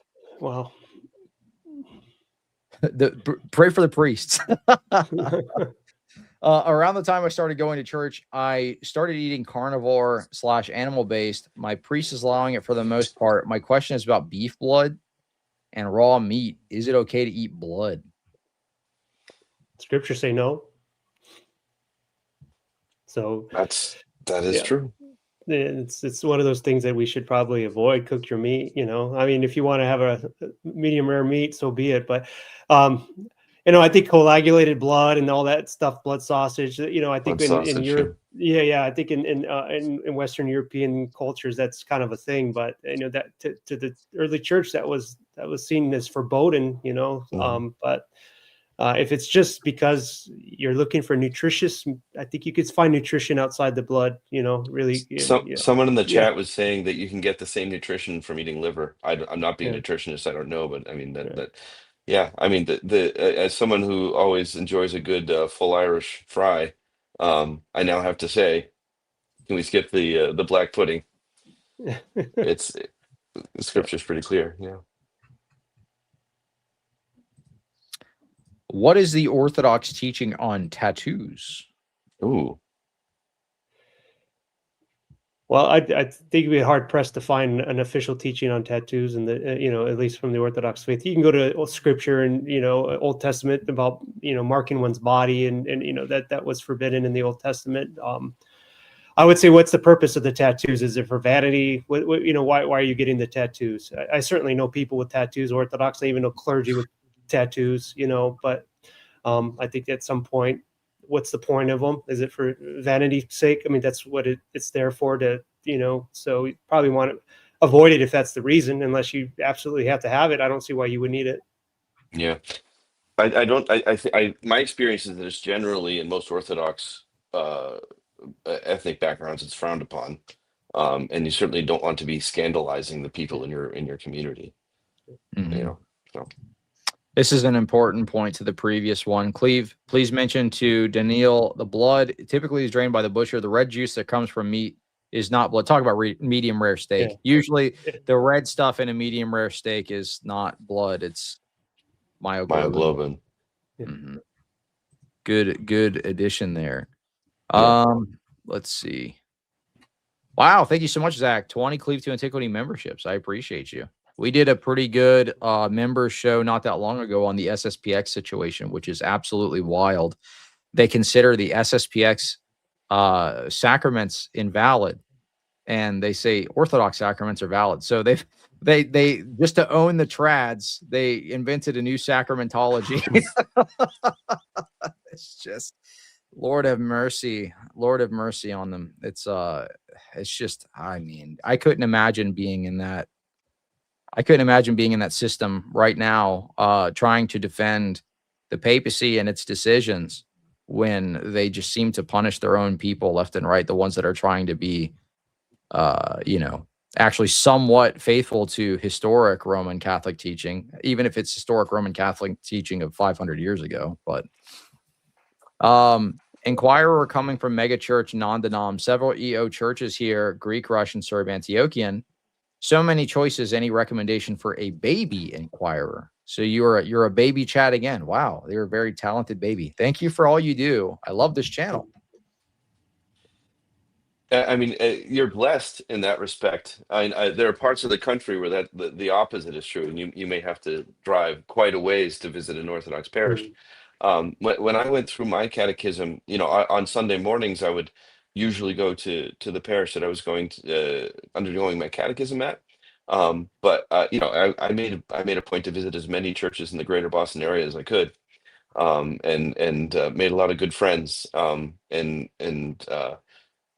try to keep that up. It's if we're the church, we need to act like the church. You do obviously need to set down your roots in a parish community. That's how, again, Orthodoxy is done. right? You join an Orthodox parish. You don't join the church at large. But yeah, I'd visit all of them, see how you feel. And I visited churches in all those jurisdictions, and there's wonderful, wonderful communities in all of them.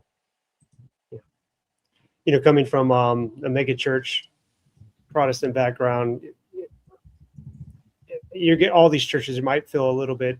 It's going to be completely different from your background. So just go and check it out. See where you feel like you fit in. You know, it's going to be see what they have to offer for you. You know, as far as your family and how you can fit into the parish community. That thing, and then judge it by that. Zach says gifting another 50 memberships because everyone needs to watch that SSPX stream. Wow.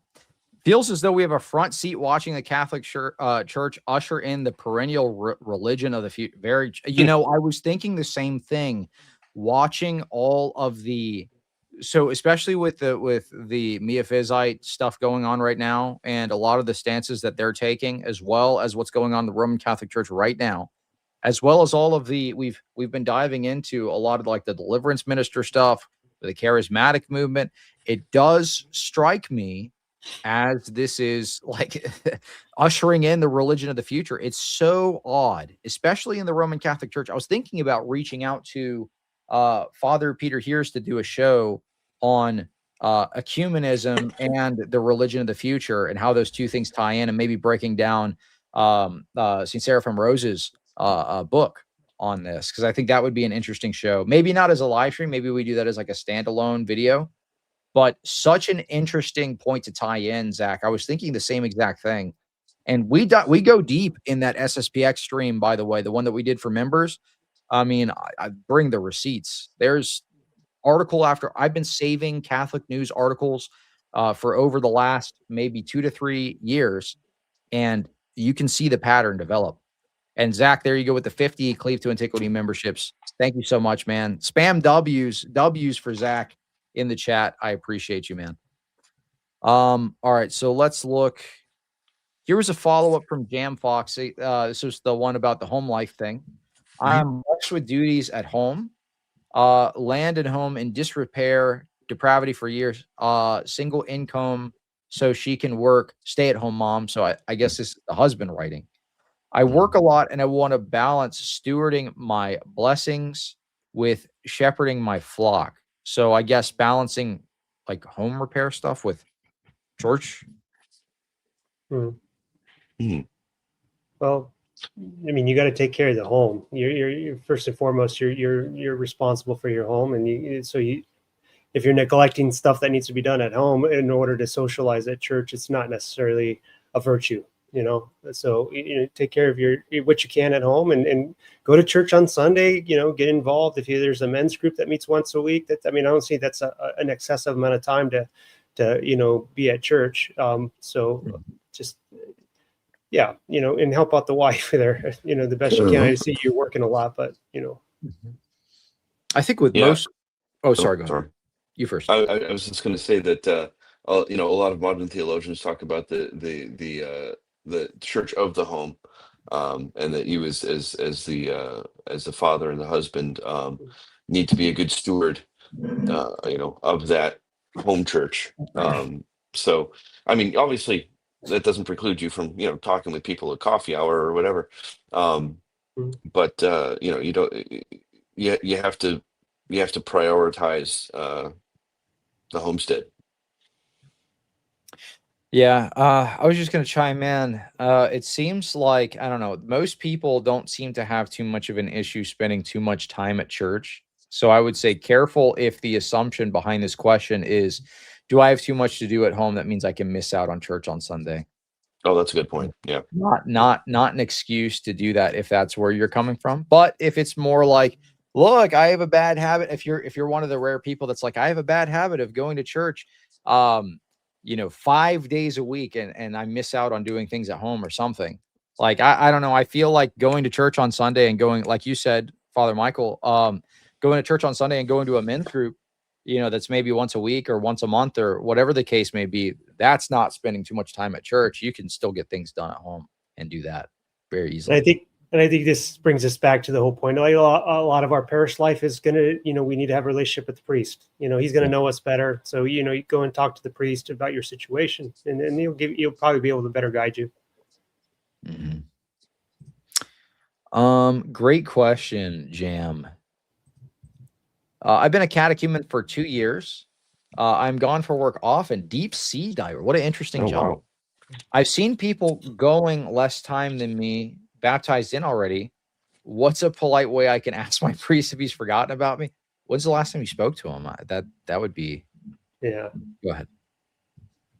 That's a good question. How often are you speaking with your priest? And if you're gone for that amount of time, I mean, I think it's totally appropriate to be proactive and say, Father, just curious, what your thoughts on a timeline for me being received into the church is. That's totally appropriate. You don't have to, I don't think your priest would, be offended by that. Mm-hmm.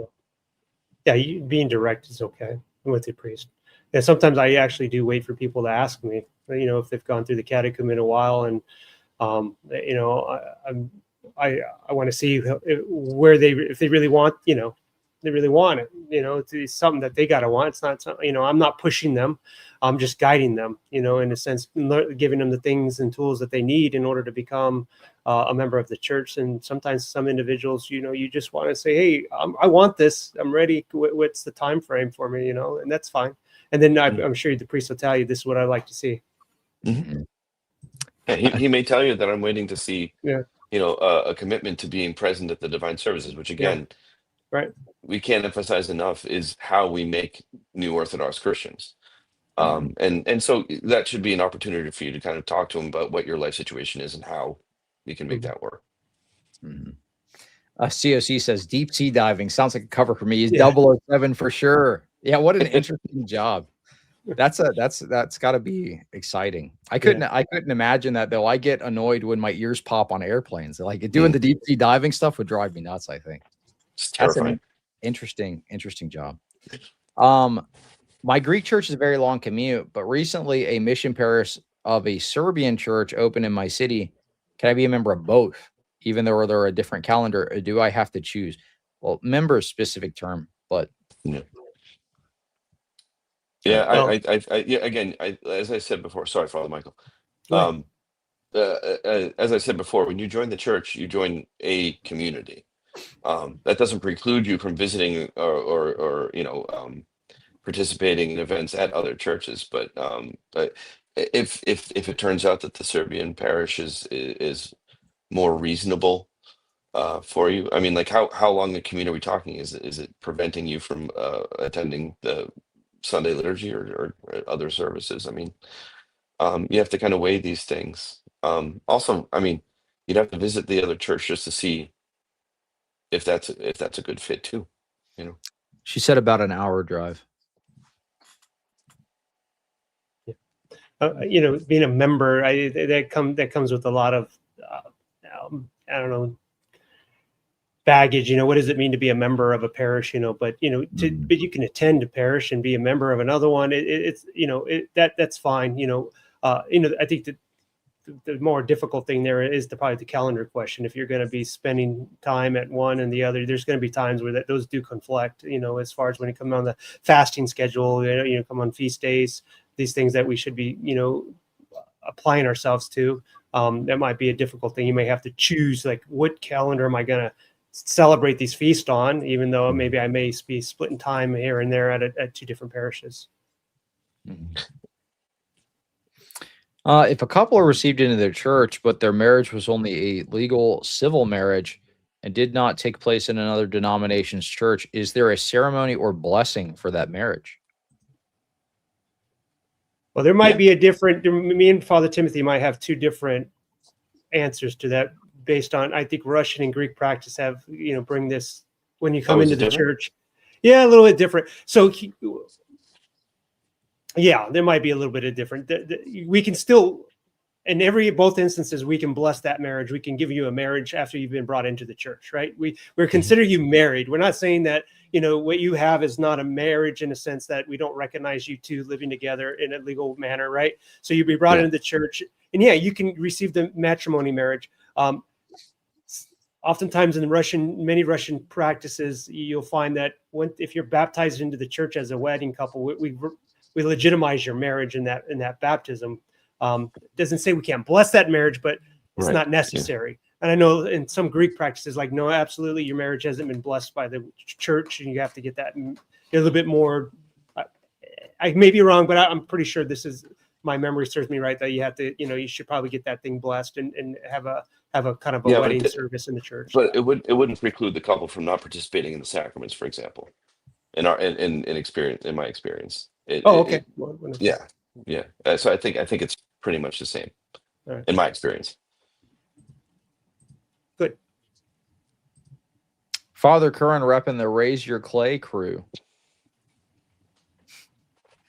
Failed experiment that was. I was toying with the idea of having a podcast about Orthodoxy in the metal and hardcore scene, but because that's making inroads lately. If you've ever heard of the band Holy Name and Tommy Green and and that whole crew, I came out of the same scene when I was in high school. But I with my schedule, with my duties of the church and not knowing anything about video editing, I don't know how much of a reality that's ever going to be. All right. Inquirer question. What do Eastern Orthodox believe about Catholic saints and Catholic miracles? Are they legitimate at all? I can say a lot about Roman Catholic saints, especially post-Vatican II. But yeah, down that road again. Yeah, I mean, the saints that we have in common, we venerate and love. I think it's. I don't think we really make pronouncements on the legitimacy of miracles or the intercessions of saints outside. I mean, is there such a thing as a saint outside the church? I mean, that sounds kind of ridiculous on the face of it, right? But we don't recognize that the saints post the schism, opposed the great schism. So whether God, we do know God's working out throughout the world. He's calling all people, as he's done things that have turned people's hearts. We could say, like, the image of the Guadalupe in Mexico. How many people have turned to God over this? Do we recognize that is a miracle in the Orthodox Church? Probably, no, but is it a thing that is working and God is working in the world? Yeah, we know that, we know that God's working on people. That doesn't mean he's residing within them because they're not baptized yet, but God's working out there. So we just don't make the claim. Otherwise, we're not gonna say it is, they are saints and these are miracles, but we know that God's working out there. This is a very interesting question. I think a lot of germaphobes probably think this too when they see the Eucharistic spoon. How does one partake of the Eucharist if they have herpes? So I guess they're concerned about the germs on the Eucharist, on the Eucharistic spoon, so on and so forth.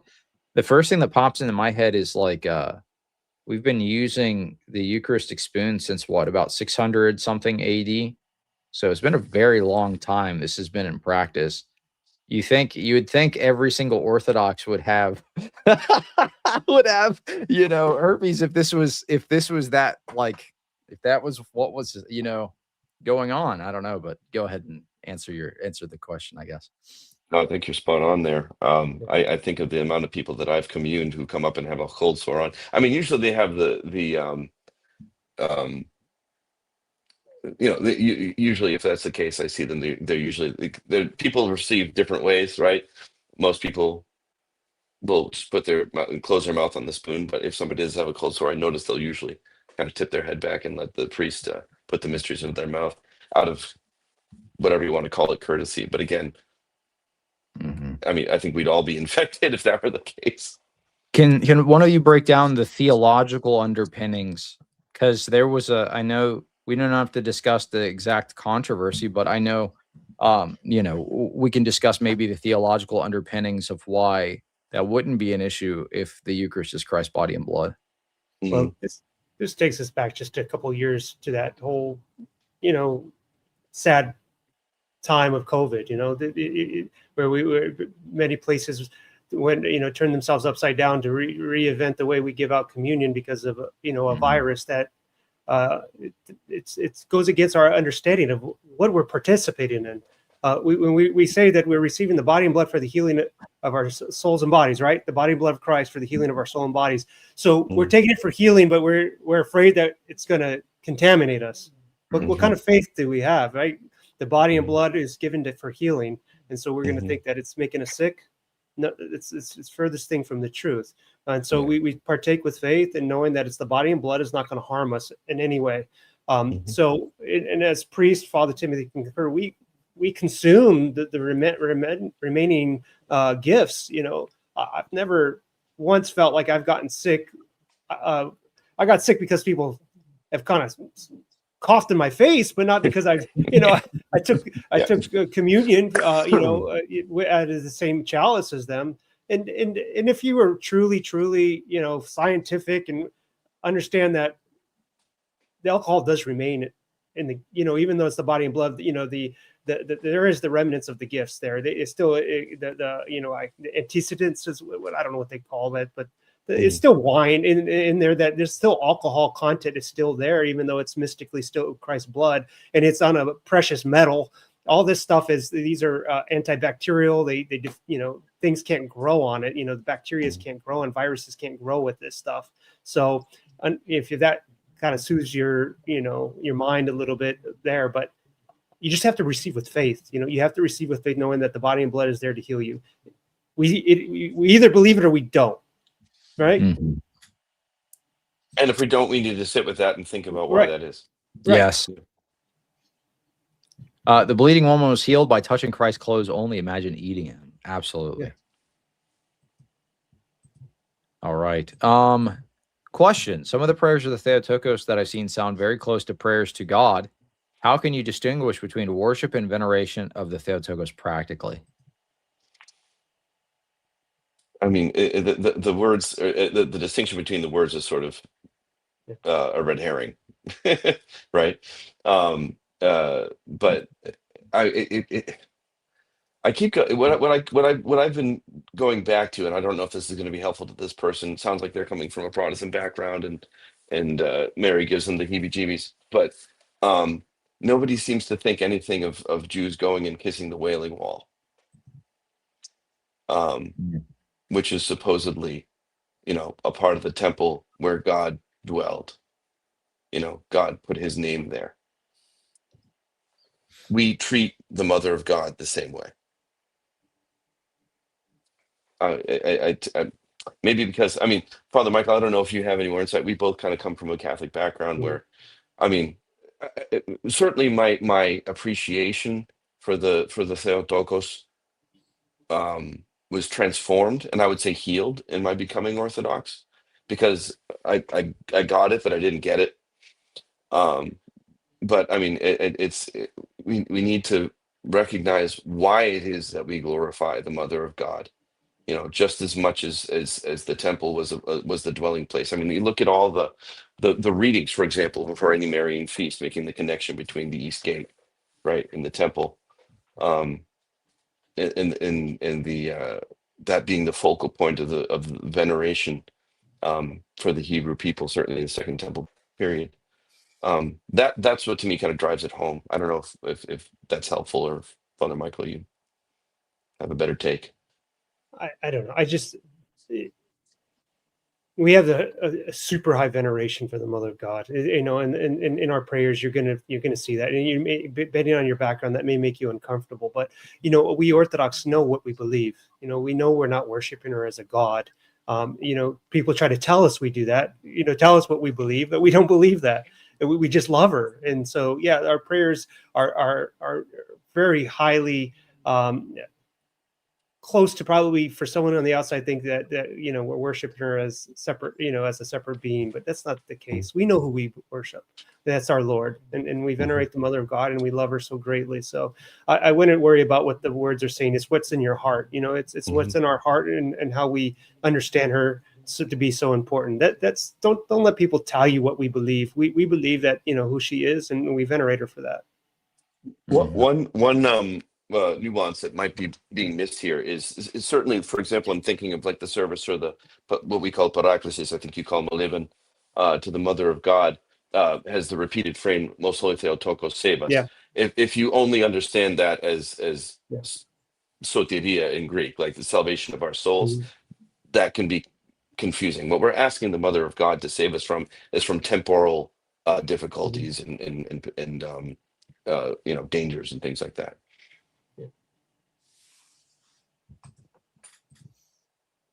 Recovering alcoholic, should I not take the sacrament? You should definitely take it. I know priests who are in recovery. I mean, they may use a little bit more Zeon when they finish the chalice, but they don't. Again, it goes back to the question about herpes, I think. Mm-hmm.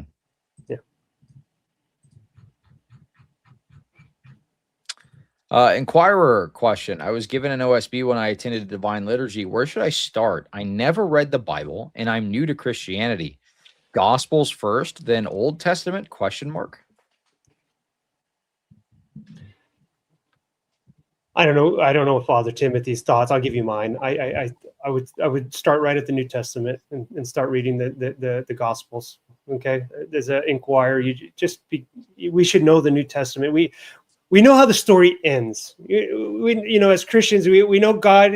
What God is that if you even remotely have a Christian background, you know how the story ends. So just be really well acquainted with the New Testament, and then you can go get into the Old Testament and refresh your memory about the stories, the history of the faith. But read the Gospels. The Gospels are the heart of Christianity, and that's what we need to know the most.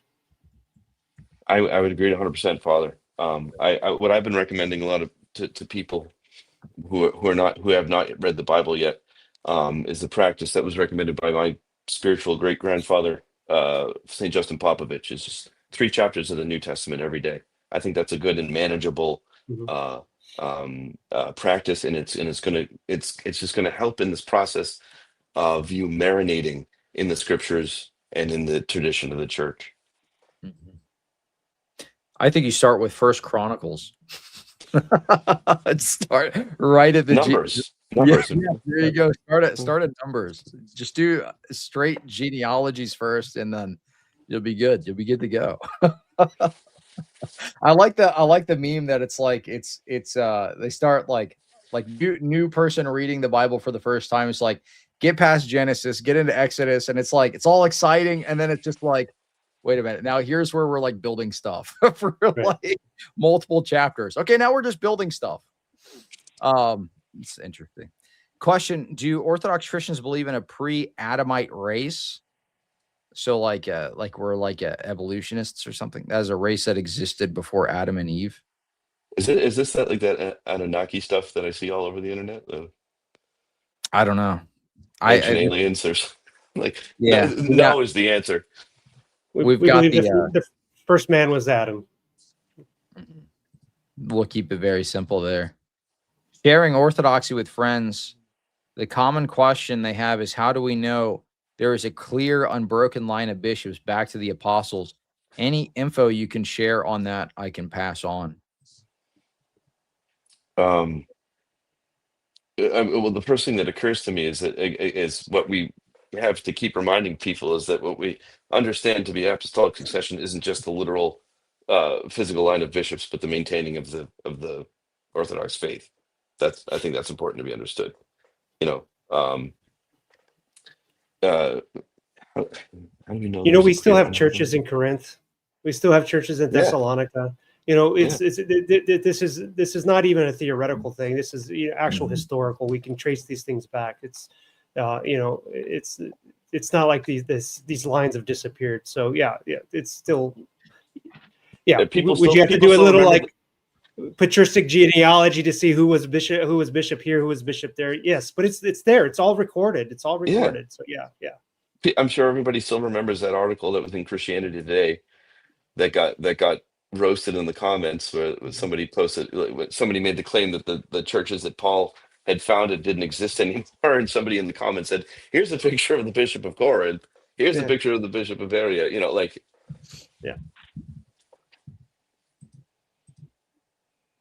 Question: is there any issues with just talking about my journey through the Orthodox faith? I'm active in a game called VR Chat. I want to make sure I'm not breaking in any canons when I get people who are curious. Breaking cannons? I don't know. I think it's an interesting question, but they're just saying, can I talk about my Orthodox faith? I think the Yeah. answer is pretty obvious. You should. Yeah. You should. I don't. And also, I say that with the caveat that you should. It'd be best to ask your priest for blessings. A lot of people do a lot of things without actually having the person that they should be accountable to. Giving them a blessing. So. Absolutely, great. I agree. Yeah. Inquirer: I told my father I want to join without giving too much info. I am not long term going to be in the area. He said he doesn't want to put all that work just for me to leave. What should I do? Oh, father meaning the priest. Mm. Okay. Well, I'm going to be baptizing somebody this weekend who was a catechumen who came from me from all the way from Houston, Texas, with Father Joseph Honeycutt. So I mean, people move. I think he should still be able to attend church. Maybe start the process of being a catechumen, but that's that it's going to be up to that priest. If he doesn't want to do that, maybe I go find another parish in the area that would allow it. But at least if you want to be a choir, keep going to church and put that. People are mobile these days, so people are going to move, and I think we have to be just understanding about that.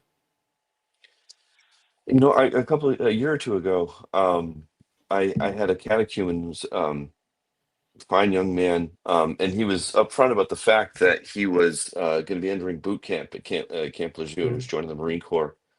But I mean, I don't have. I'm not in one of these churches that has 80 catechumens, so it wasn't a major inconvenience to me. I just went through the catechism with him, and he was received on Ascension. Came to church that Sunday and for Pentecost, and off he went. Here you go. Really appreciate Jay's opinion as a counter for evolution. Essentially, God created the world, aging with history. What? I don't think Jay says there's pre-placed fossils. I don't think that's I've never heard him say that. I've never heard, not that I listen to everything he says. I've never heard Jay say that. I don't know. Maybe you're talking like Jay Squire, his evil twin. What happened to Jim Bob? He's Yeah, where's Jim Bob at? No, I'm just kidding. I don't think that Jay. Protestant idea that they put the dinosaurs' bones in the earth as a test for us to test our faith. Yeah. I don't think Jay's ever said that, but that's an interesting thought, but I don't believe that's true. But there's like hidden like little Easter eggs. Like that's interesting. How come schism doesn't result in brothers abstaining from communion altogether rather than splitting the church into different apostolic sees? Are they? Is there a specific situation they have in mind? I mean, I'm not sure what the question.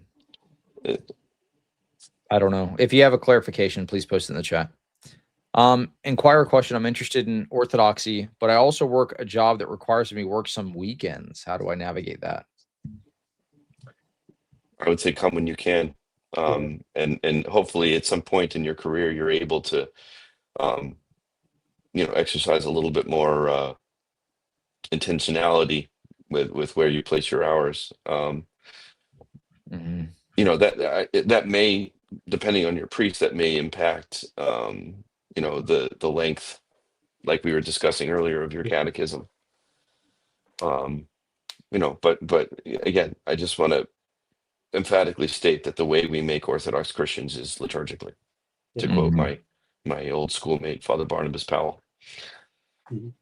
Yeah, come to the church. It shouldn't prevent you from being enrolled in the catechumen and beginning the process. It really shouldn't. But unless you're a doctor or a policeman that has to do these duties or something like that, I also should, part of our Christian spiritual life is the fact that we should kind of organize our life. That even means our livelihoods around the church. If you know you're going to need a job and you take a job that's going to prevent you from coming to church, you moving out of town, these are, maybe you have to and you have no choice, but those are things that you should go through your mind as you grow in your church faith, that maybe this is not the job that I should be taking, and again, we don't all have that, opportunities. We got to do what we got to do at the time, but those are thoughts you should think about for, future. Where your treasure is, there your heart will be Yeah. also. Here's a here's a very, very thoughtful super chat. They said VR chat is for the mentally ill. Have you ever seen that? I see the VR chat TikToks sometimes. They scroll across my feed. I don't usually go through TikTok unless it's right before I'm about to go to sleep and my wife is showing me some stuff. But any VR chat TikTok that comes across my like feed or whatever is always the most insane stuff. It's always like somebody's like, I've got shadow pain. I I can feel pain in the game. Like if you smack me in the game, they're sitting there like, ah, like screaming into the microphone or something. That stuff creeps me out. I'm sorry. I don't know. It's funny. Here, clarification, pre-placed fossils is my interpretation. Jay said maybe God created the world with age. I've never heard him say that either. Yeah. So. I don't know. I'd have to ask him. I do not know. I've never heard him say that, though. Question, catechumen, what is the Orthodox position on the resurrection? Do we go to heaven or a restored paradise / earth? He's talking about new heaven, new earth. Are we Are we chilling on the new earth?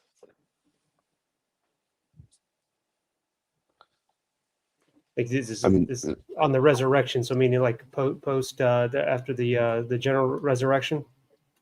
Yeah, I think he's saying in the eschaton, are we going to be like after final judgment, after everything's said and done, are we going to be with Christ in paradise, or are we going to be like chilling on some kind of new earth type deal? Well, he's going to usher in his kingdom that will have no end. So it's going to be with Christ in the kingdom of heaven. Read. I mean, maybe it's difficult to read on your own, but I mean, it's worth looking at Revelation. I mean, it says it pretty clearly. Question: what is good? One is good.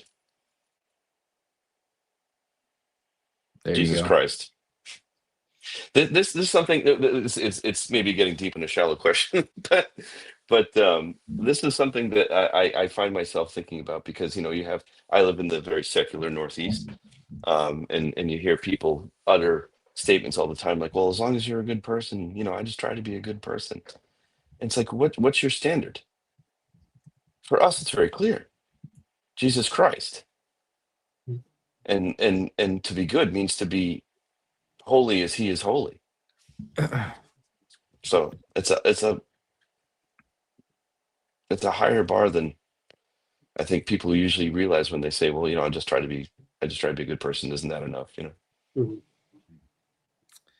Somebody's saying Jay definitely said it's possible God created the world. Well, you'd have to go ask him. I'm not Jay.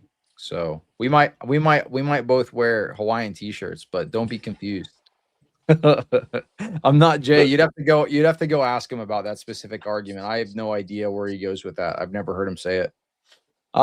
Question, been to one liturgy, he's an inquirer, been to one liturgy, feeling a spiritual call or thirst that Orthodoxy seems to touch, concerned the call is itself a kind of prelest. How to tell? Any advice besides keep going? Is the call to Orthodoxy prelest? I don't understand how it could be. Oh, because I was wondering if that maybe meant it was a call to the priesthood. Is that what they meant? I don't know. No, I think he's saying he's feeling a call to Orthodoxy. So he's feeling drawn to Orthodoxy, but he's saying, like, is the feeling of me being drawn to Orthodoxy prelest? I think all you can do is follow that call prayerfully and asking, putting any sense of like you're putting yourself at the center of the story. Don't put Christ at the center of that story. Seek him, ask him to lead you where he is. I think that's the best you can do. And in the church we have this tradition of eldership, and we should seek out the advice of people who are people of prayer, and most importantly, the priest to guide us in that. So that's sort of a safeguard against pre-list, is that we are under obedience, right? Agreed. There's something, this kind of touches on something that I've been thinking about really this whole week, or maybe this last week. It's kind of been like I don't know, like I contemplate certain concepts, um, and this one's been coming up a lot. It's just the overreaction to the opposite side, especially for those that come from a charismatic background. And they're like, I feel like like somebody might have this opinion. I feel like anything that is like, I'm feeling called to do this, or I'm feeling like I need to move into the Orthodox Church, or like, don't allow your aversion. This would be my thought process. Don't allow your aversion to the abuses of some of these things cause you to cut yourself off from like every call of God, right? Like there's a way to do this correctly, and as the priests have already said, this is through in discussion with your spiritual father, and also prayerfully.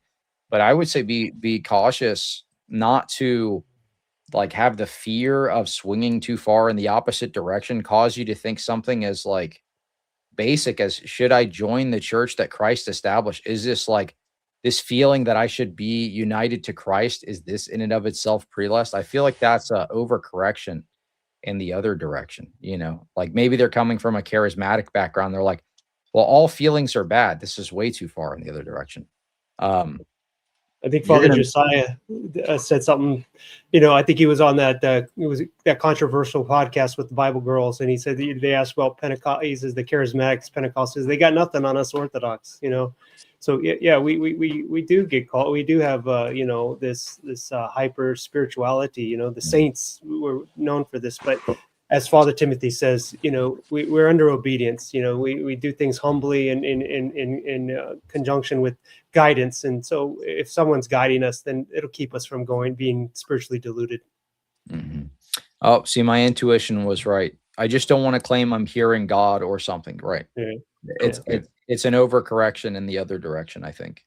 Yeah. But you're absolutely correct, Father Michael. Absolutely. Good question, and very interesting one. All right, we got a couple chats here. I try to be a good person compared to what? Well, I think that was, yeah, exactly. That was compared kind of to who? Yes, exactly. Question was wondering if you could touch on the topic of church hopping and priest shopping. I noticed some inquirers come and think they can choose environment and priest till they find one you like, jumping through churches. Well, if you're go ahead, Father. Go ahead. No, please. No, go ahead. If you're an inquirer, and you've not become a member or settled in a church, I don't want to necessarily call it church shopping at that point. You're not a member of the church. But once you've been brought into the church, you've been baptized in a parish. We should avoid this. Going and being a consumer at a different place and getting something at this church, something at this church. We want to, the spiritual growth won't come unless we plant our feet and be tempted in the place that God put us. Because there's going to be a lot of temptation. There's oftentimes this happens because people they don't want, they're just looking for an easy path. They don't want to, the brothers and sisters that are with us, the priest, sometimes they can be a little bit irritating. Sometimes they tell us things that we don't like. Sometimes the music is bad in the parish, or it's not to my liking, or I've been given advice that I think is not good advice. And then we abandon it and go look for something that gives us someone who gives us the answer we want. That right there is just, you're going to avoid spiritual growth. You're not going to grow anywhere, And so in that case, yeah, that should be avoided. But if you're an inquirer, he's saying some inquirers, the question says, inquirers are still not, they just still haven't found their place yet. And maybe, going to a few places, it's okay. But at some point we have to choose, and we have to say, this is where it's going to happen. And then we need to grow there. Mm-hmm. Mm-hmm. Yeah. When I was inquiring, I was more so looking for something that would be, good for my wife and my daughter, a place where they felt like they could grow. So our church has a lot of different converts, a big convert community, and the liturgy's in English. And it seemed to, and there was a lot of kids. So those things were all factors in that. So yeah, I agree completely. My grandmother who lives in Mexico is not doing well. Lord have mercy. How can she prepare for the next life if the possibility of it attending an Orthodox church is not possible? I'm also an inquirer. Is What's your she grandmother's considered, faith? or Does she have a faith? Is she religious? Is she Catholic? She, yeah, if she's got a Christian faith, just prepare for death by in the tradition that she knows. I mean, we can't at this point, without knowing if there's an Orthodox church or anything. Just God is merciful, as long as she has a repentant heart, and she seeks, to be close to God.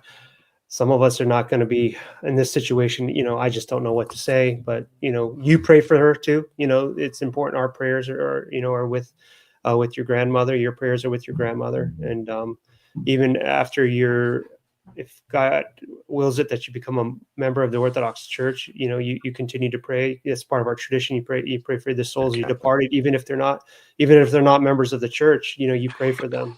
That's the most important thing. Catholic. Okay. So yeah, let her go to confession. I'm not seeing at that point a grandmother who's on her deathbed is going to be able to make a conversion in Mexico to Orthodoxy. Most likely not. So make sure she, in her own heart, she's prepared to come and face God. And we'll pray that God have mercy on her. what's her name? Yeah, let us know, Pearl. What's her name? We'll pray for her. The prayer of the church is, Lord have mercy. So Macaulay Roofing with a big super chat. Thank you so much. Fathers, Cleve, thank you for your time. What do you think the next generation of Orthodox priests will be like? it's a good question. My crystal ball, and I will. Yeah. I think they're all going to look exactly like Father Michael Lillie. They're all going to do jujitsu. All of them, every single one of them. This is the church of the future. Jujitsu trained priest. No, I'm just kidding. What are your thoughts? What are they going to look like physically? No. Yeah, I think there's something to. I've been paying a little bit of attention to the project that is that Matthew Namey and Father Deacon Seraphim Roland were doing. It may be that I think Matthew Namey said that there's a good chance that many of the priests in the next 10 to 15 years will not have physically attended one of the Orthodox seminaries. That seems to me a likely thing. I think the seminaries are going to have to be creative in addressing how to amplify the theological training information that goes into becoming a priest. I also think there's something to Father Michael and I have kind of both touched on this, but like I think some people, especially if you're coming from a Protestant or even a Catholic background, think that the priest is like the scholar, the wise sage that knows all the stuff. Most of the stuff that I utilize in my day-to-day life as a priest are things that I've learned while being a priest. And again, it centers on Orthodox life, living an Orthodox life. So it may be that we have to re-examine what theological credentials we require of our clergy. That all seems plausible to me from where I'm standing. I don't know, Father Michael, have any thoughts?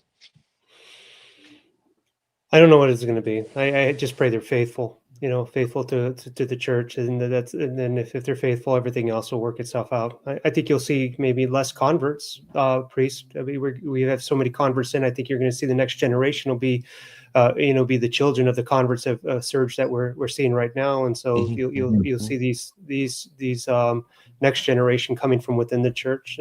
I presume that was going to be the natural thing, and so that's a good thing, but there'll be only one generation removed from being, coming from convert families. So I think they'll be able to speak to both people who are within the church, people coming out with the church. They'll be much more versatile in things, but I'm not sure, we'll see what the trajectory of the church continues to do, Right now we're kind of riding a wave of something that probably was maybe not most, it was unexpected. You know, it really probably was. I mean, there might have been some people that saw it coming, but you know, it really truly is a miracle that God's working in our time here in America, at least. And so we'll see it come. Just faithfulness is all that matters. One way that I would think about this question is this is ultimately dependent on how you're raising your children now, Orthodox converts. So are you raising your children to be the next generation of priests? Are you raising your children to be dedicated to the Lord and to the service of the church? Start thinking about these things now. How are you spending your time with your children? Are you reading the scriptures with them every night? Are you doing the evening prayers with your children? Are you standing before the icon corner every night, lighting the candles, lighting the incense, being very intentional in your faith, showing them the importance of the liturgical practices of the church? These would be the things to start instilling now. Or do you want to raise the next generation of maybe like in some church traditions, there's a stereotype of like, well, it's just kind of like a cultural thing. Like I'm kind of like a nominal. Are you raising the future nominal Orthodox, or are you raising the future priests? It'd be something to think about. Great question, Macaulay Roofing. Always a pleasure to see you in the chat. What an odd. What are the father's favorite thing about Calvinism? Nothing at all. Mr. Cotterides is trolling me, I think. But probably the idea that before God created all the expanse of the heavens and the beauty of creation, he hated me. I'd say the young, restless, and reformed aesthetic with the all wood furniture, and they're smoking the pipes. I could say that might be a little cool. That's about it. Nice. Oh, someone in the chat said probably all the converts that are coming to Orthodoxy, and there's something to that. There you go. You know, the concern for sound doctrine is driving a lot of people to the Orthodox from the Reformed tradition to the Orthodox Church. The name of the Catholic family member is Terina. God bless her. Lord Jesus Christ, as you will and as you know, have mercy on your handmaiden Terina. What is the significance of beeswax icons? Also, do you have any icon producers you would recommend? Beeswax icons. Is that something you've ever seen, Father? Is it? I've seen icons be coated, you know, with the beeswax and as a protected. I think, you know, they etch it, but I'm not very familiar with that, you know, at all. No. I think the significance is that they're made of beeswax.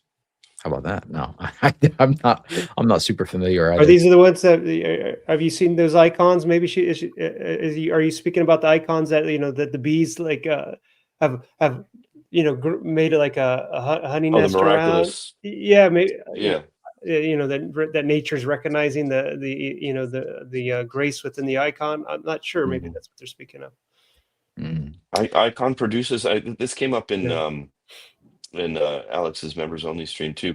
You know, certainly Uncut Mountain has some very quality icons. There's a little bit of a turnaround time that you have to contend with.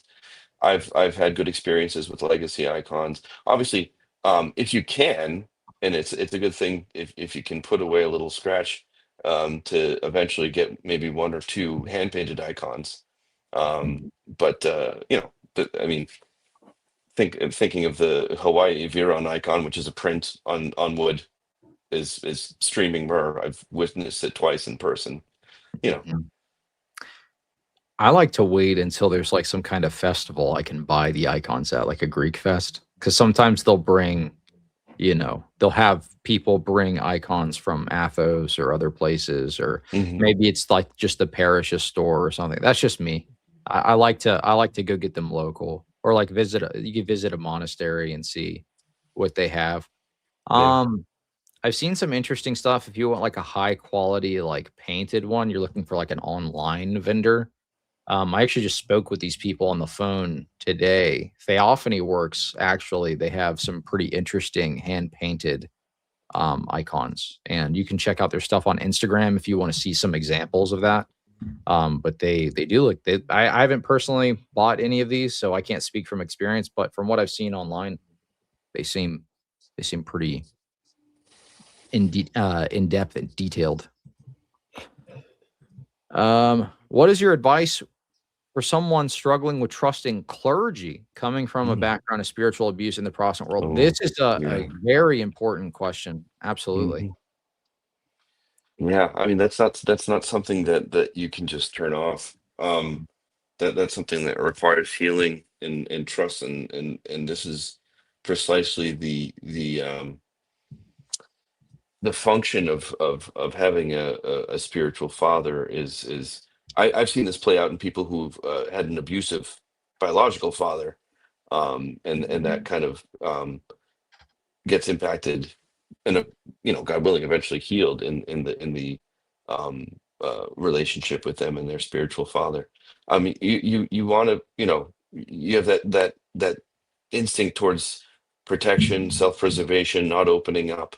You have to recognize that, sit with that, respect that feeling, and then just slowly allow yourself to enter into a relationship with your parish priest, or the priest of the church that you're attending. um yeah, it's like any other kind of abuse. There's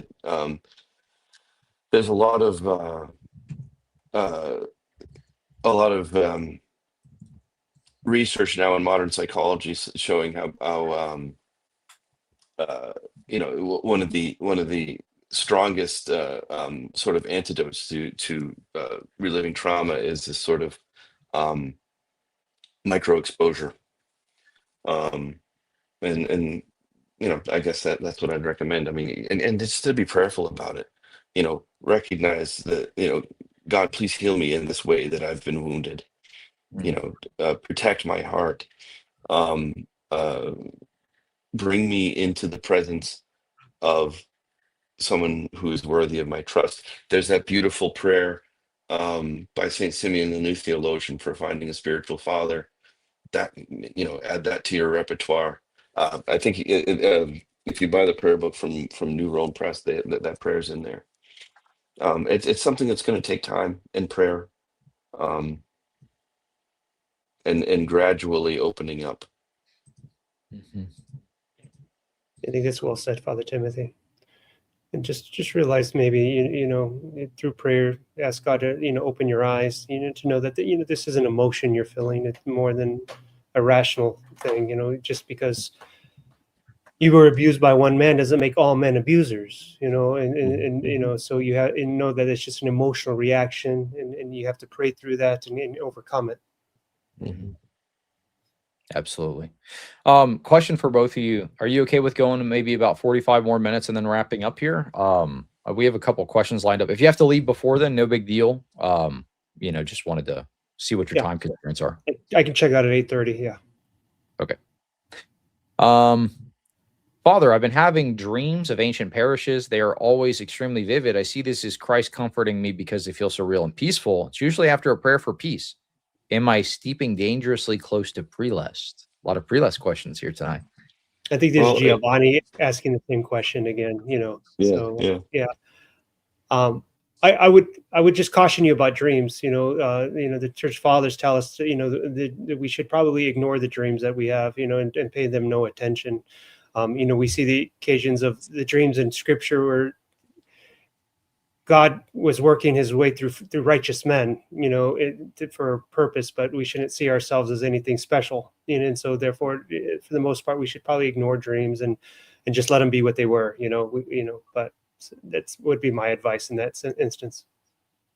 I always flash on that section in the ladder where St. John Climacus talks about dreams, and he says, he's warning against making much of them in your life, which I think is good advice. And he says, only believe dreams that warn you of hellfire and damnation. But if that makes you anxious, then that's probably from demons too. I think if the dream brings you peace, then you're at peace. and that's, you don't need to make more of it than that. Mhm. But if you start thinking you need to go seek out the undiscovered ancient parish from your dreams, I must find this. This is like Atlantis, then Close Encounters of the Third Kind. yeah, I have to go through the Stargate. My Greek priest can't do confessions more than once every 2 to 3 months, but my parish family I'm involved with is there to confess more regularly. I also go to Rocor every Saturday, but never commune there. Is this something I should avoid or just pick one? Father Michael, I mean, you can confirm this or not, but this is something I've run into a lot. There's a definite difference in practice in parish life when it comes to confession. Whereas from what I understand, um, if you're going to commune on a Sunday in a parish of the Russian tradition, you're expected to be at vigil Saturday night before and go to confession. It's a little bit different in parishes that are more of the Byzantine Mediterranean sphere in Orthodoxy. I don't have a set time where I hear confessions. I do it by appointment, and I tell people to do it regularly, but I don't, we don't require people to go to confession every time they commune. And I point out that that is a tradition in the Russian Church. Doesn't mean it's wrong. It's just a difference in tradition, and that's fine. Father Michael, do Right. Yeah. I mean, it is a tradition. I don't think it's in some places like a 1-to-1 ratio confession communion. Not in all Russian parishes is it like that, but I do think confession more than 2 to 3 months. If we're sinning, we don't go a day without sinning, and it's probably better to have a more frequent confession than infrequent. And so you're asking if you should avoid this. I would say it's fine as long as your parish priest is okay with it. If you've got any clear to say, hey, I'd like to confess more frequently. Is it okay I go and confess here? And you should get a blessing to do that. And if both priests are okay with it, then I see nothing wrong with that. I am a proponent of we should confess regularly. So I would say that it's a good thing that you're doing, but only with the caveat that it's blessed. We got to do it with a blessing. Question, catechumen. We had a death on the woman's side of the family, Roman Catholic. Father said we could go to the rosary and pray with them. Is this something you recommend to your catechumens? Felt strange, but I'm a prior slow boy Baptist. Well, which father? Was this a Roman Catholic priest? Was this your Orthodox priest saying you can pray with them over there? Pray with them. Anyway, there's some context. That's kind of confusing. Yeah. Can you give us context, Michael? Yeah. I know in a lot of, for a lot of parish wake or Catholic wakes, they'll recite the rosary as part of that, as they're, doing, keeping the wake. So maybe, I mean, it's okay to go to these funerals and such and pay your respects to family. You should probably do that. That's an honorable thing to do. Whether you're in, and if you're in the presence of the rosary, you can just stay there, respectfully, and maybe pray the Jesus prayer in your heart while they're doing that. Bring a prayer rope. I wouldn't, saying the rosary with the family, I would probably avoid that part of it if you're an Orthodox. But that's what I'm presuming here is going on. So that would be my advice. I think you might want to avoid doing that and just pray in your own way, but be present and support the family. Howdy, Cleve. Fathers, God willing, I'll be baptized in August. Wow. Awesome. Pretty good. My atheist sister and her ex-Orthodox boyfriend offered to come, but I'm not comfortable having them there because they're very anti-Christianity. Am I being selfish? That sounds like a repair attempt to me. A little bit of an olive branch. I mean, I don't know what your history is with your sister and her ex, but I mean, it sounds like they recognize that this is important to you and they want to be there in support of you. I mean, might be a way to open their hearts, A lot of grace in a baptism service. Maybe some of that'll rub off on them. Just them being in the presence and seeing the Mhm. reverence. My favorite thing about Calvinism is Calvinists is that they are excellent Orthodox apologists, some of the best around. Just let them talk. That's funny. Father Stephen the Young said the same thing. He said one time he took, I don't remember who it was. It was maybe, I don't remember who the group was that he took there, but it was like they were like on the fence or something, and they went to go see like who is the Calvinist guy? Who's the Dr. James White, one of his lectures or something, and came away more convinced of orthodoxy. It was like a lecture against orthodoxy or something. Came away I don't more know. convinced of orthodoxy. I don't know if the joke that I referenced earlier landed, but I was referencing a meme that I've seen out there that it's taken from like a Christian, graphic novel or comic book where you see Jesus kind of pointing to the stars and telling this person, just think, before I created all this, I hated you. It's sort of like one of those Calvinist memes. Yeah, I got it.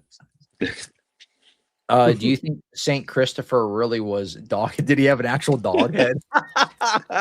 No. Ask for Joe. Was he really a dog man? Did he? A werewolf. Yeah. See, he was. Yeah, he was totally a werewolf. Duh. Don't you know? It's very obvious. Shape-shifting saints. Yeah.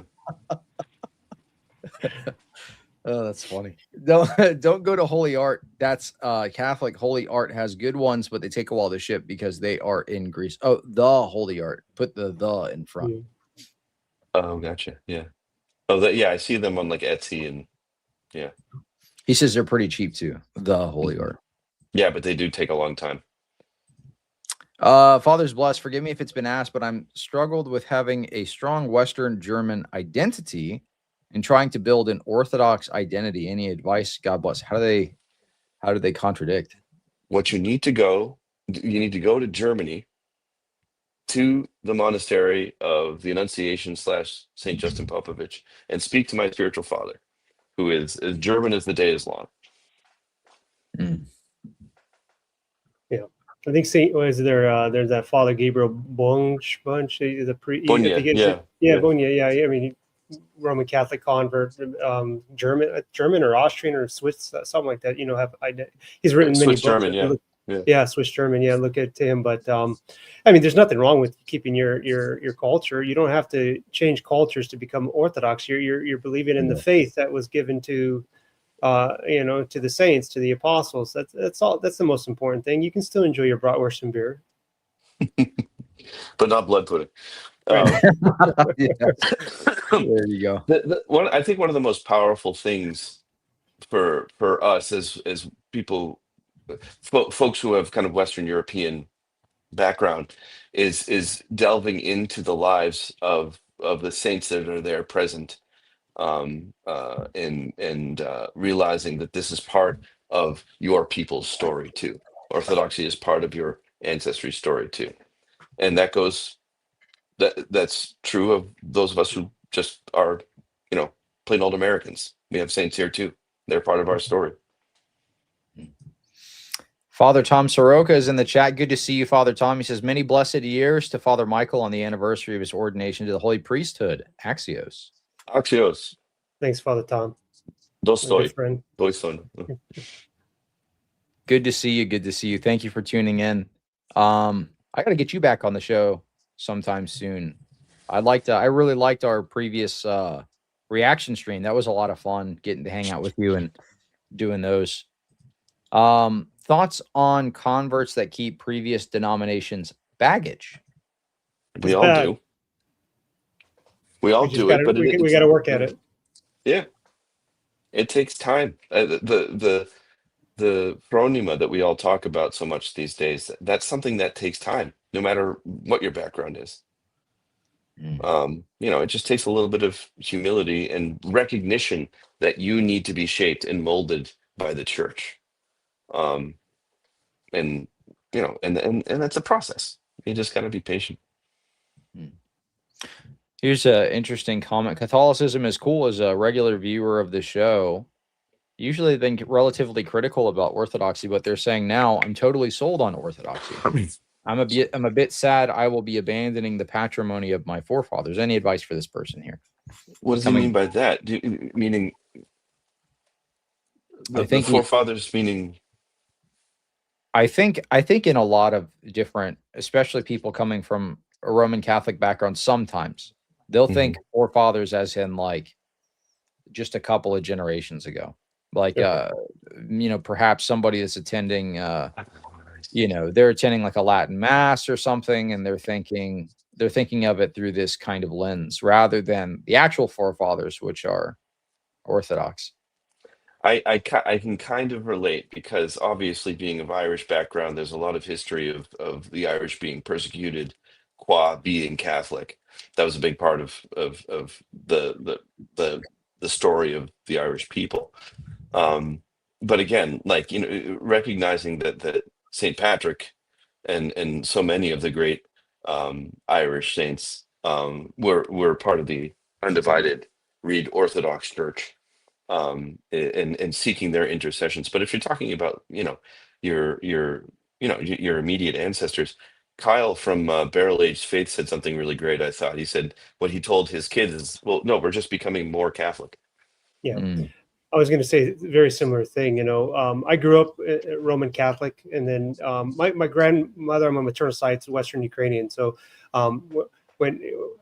as I grew up Catholic, and then stepped away from the church for a while, me and my wife were married, and we joined the Eastern Catholic Church, and kind of celebrated that Ukrainian patrimony that, from my mother's side, but for several years before we made our way to Orthodoxy. But when I came to Orthodoxy, I told my wife, this is the Catholic Church I always, was taught, and it's here, and so I just felt like there was nothing strange to Orthodoxy to me. That was the Catholic Church that I thought was supposed to be. But if you if you look at my grandparents and their parents, they wouldn't recognize the Catholic Church today. So you're not abandoning what your forefathers, you're actually just coming to it. It's Orthodox and much closer to the Catholic Church of Vatican, pre-Vatican II times than it is today. Yeah, maybe a different language, maybe the liturgic's a little different, but in faith, much more closer, I think, on the ground. Here's a question. Zachariah Moore asks, God bless you, fathers. I'm hoping for Cleve to click on this comment. Well, I did. I am an Orthodox catechumen for 4 months. I struggle with lust. I'm trying to battle it with prayer. I have a red pocketbook. Any advice for this gentleman struggling with lust? Does he mean you read the prayer book? The little pocket prayer book? Okay. The Antiochian one, yeah. Pocketbook means something different in my part of the world. But I'm assuming that this is a young man, and lust is a young man's cross to bear. It's you're not alone in this struggle. It's you are being refined by the struggle, and you can trust that God's grace is sufficient and His strength is made perfect in weakness. We have a lot of hangups regarding our sexuality, kind of culturally, and so the passion of lust is disturbs us a lot. But if you speak to monastics, they talk about it very kind of frankly and matter of factly, and I think that takes some of the power out of it, when we realize that this is something that most other young men and young women in my age are struggling with, that it is a good, something good that God has put in me that is being misapplied, being twisted, um, uh, and that I need to exert my efforts in turning that good and life-giving gift that God gave me towards its ultimate purpose in marriage. Think about who your future spouse is, not whoever it may be, right? Whoever it is out there, and struggle for them, struggle to honor them. It's in a way you're learning how to love your spouse before you ever meet them. would correct you only in one thing, Father Timothy, is that it's not just a Please. young man's thing. It's I think Okay, my fair spiritual enough. father, Fair enough. Yeah. you're gonna struggle with this till your last breath. You know, Mhm. especially as you know, it's just one of those passions. You know that as fallen humans that we have to deal with. But I'd go back to maybe answering a question from earlier in the stream that, you know, as long as we're struggling with it, then we're trying to make improvement. You know, we're not going to. We don't always have to see being victorious as in defeating something till it's gone. You know, that's the goal, that's the ideal. But even if we're improving, and you know, but maybe we fall once in a while. You know, don't let that, you know, be, you know, don't make that lead you into despair. You know, continue to struggle. You know, and in time with prayer and with God's help, you know, we'll get better at these. As you know, being able to avoid, you know, instances where we succumb. I sit corrected. Rui says, "May God grant you strength and wisdom, fathers." Thank you. Thank you. Pray for us. Question: Protestant leaning to Roman Catholicism. What is the Orthodox view on loss of salvation for ex-sin in comparison to the on-off version of Catholicism? I can chime in just a bit. For us, salvation is not like a light switch; it's a dimmer. Right. So that's the biggest difference. I mean, I think a lot of this boils down to the atonement model that's present within not only Protestantism, but in lesser degrees in Roman Catholicism. You now have Roman Catholic apologists that will try to argue a form of penal substitutionary atonement for the Roman Catholics. That's not the traditional view, but there is still this kind of black and white dialectic there, which is where you get the straw man argument that's like, oh, I sinned, lost my salvation 20 times in one day. You'll see a Protestant make this same like argument, but that's genuine, because in the view of the Roman Catholics, there is this kind of black and white dialectic. At any given point in time, you're either like 100% justified or not, and that's the biggest difference. For us, it's a dimmer. Theosis is the gospel. It is this process of this ontological change in which we're conformed to the image of Christ. And it's not just in terms of sanctification. This is an actual ontological change based on our participation of the divine energies. So it's different in that way, but I'd say in our view is the only way that it really makes sense of verses like a woman will be saved through childbearing. How does that work in the Roman Catholic paradigm? If it's an on-off light switch, how does an on-off light switch a woman saved through childbearing? No, it's talking about she's undergoing theosis through this because she's taking upon this responsibility. She has to care for somebody other than herself. And this is opening her eyes to the deeper meanings of life. And she now has to sacrifice in order to care for this child and raise them in the faith. This helps her undergo, theosis if she's doing this in accordance with the will of God. So I think our model is the only way to make sense, and it's the true model, but our model is the only way to make sense of a lot of these passages in Scripture. Any thoughts, fathers? I think you hit it. You know, so what do we mean by salvation? You know, it's a just different paradigm in our understanding in Orthodoxy. Mm-hmm. Yeah, I mean that people, it's easy to kind of become neurotic about one's state of grace in the Catholic paradigm, and you know, it's important to realize that, you know, we're talking about the totality of our lives here. Your salvation starts now, and it is it goes ever deeper. You know, other than that, I think what you said, Clevis. Thank you for the advice, fathers. I assume they only offered because they feel obliged. Talk about his family that wanted to attend the baptism. I never considered it might be good for them. I'm seeing my sister tomorrow and we'll talk to her about it. Awesome. Yeah, definitely pray for her. Prepare. I mean, what I would do, this is just something that I'm thinking about, but I mean, I do this quite often. When I do my evening prayers, I think about those who's especially if I'm gonna like go to church with him the next day. Like if my dad came and he visited his first divine liturgy not that long ago, and the night before I was sitting there and I was praying, in my icon corner, and I said, blessed Theotokos, intercede on my father's behalf before God, that his heart may be softened.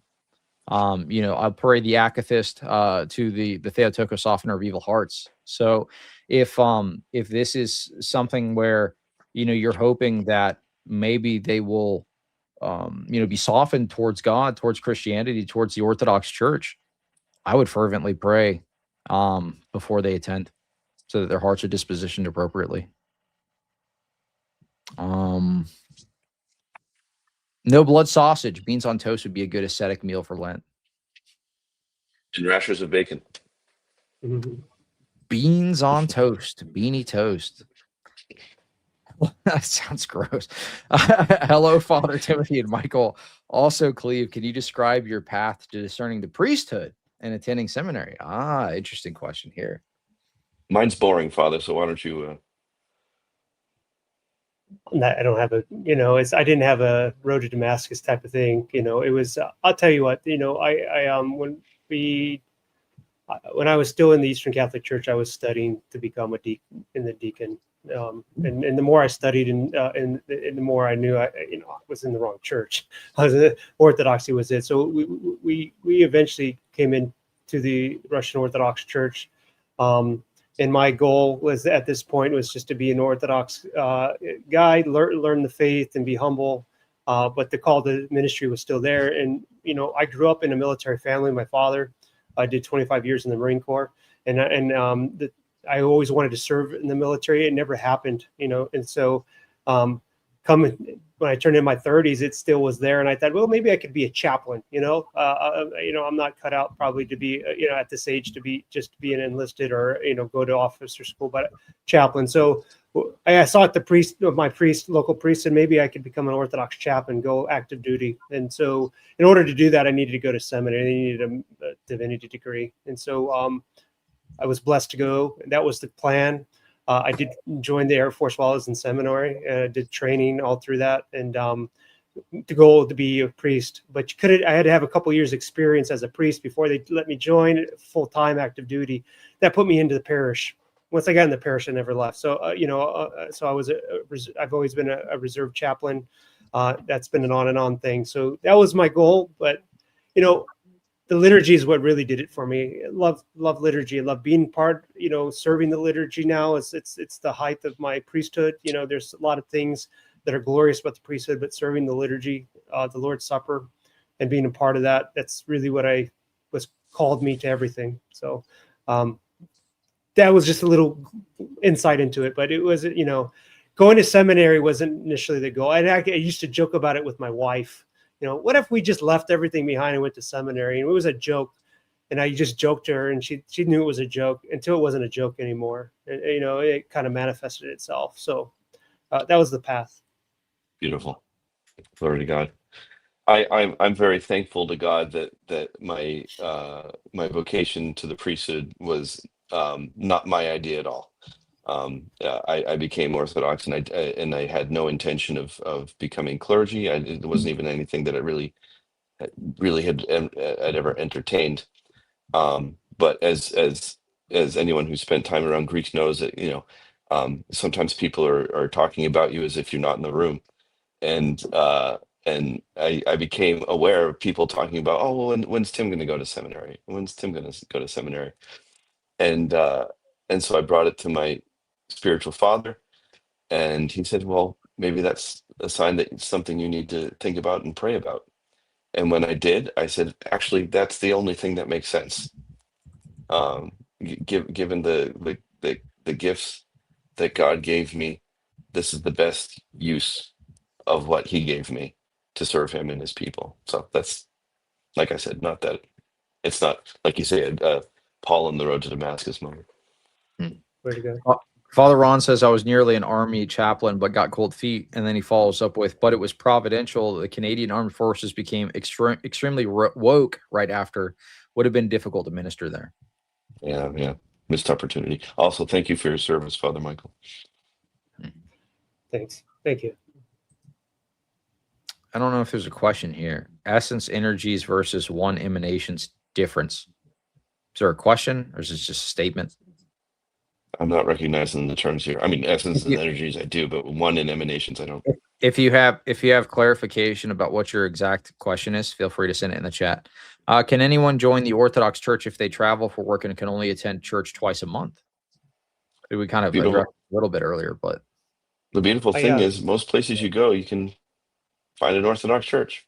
you know, I have a pilot in my parish, and you know, we baptized him this past Pascha, you know, and he did his catechumen. He was up front, you know, I'm going to miss a couple weeks here and here, but when he was here, he was here. You know, he came to everything, and when he's out of town, he says, I'm going to be like you just at Father Josiah's parish. When he goes to Bulgaria, he goes to the cathedral in Sofia. He gets to go to all these cool places, and he never misses. So. Yeah, he's not, you know, it's possible. Absolutely. There's nothing preventing you. And you ask him for photo evidence, right? Whenever you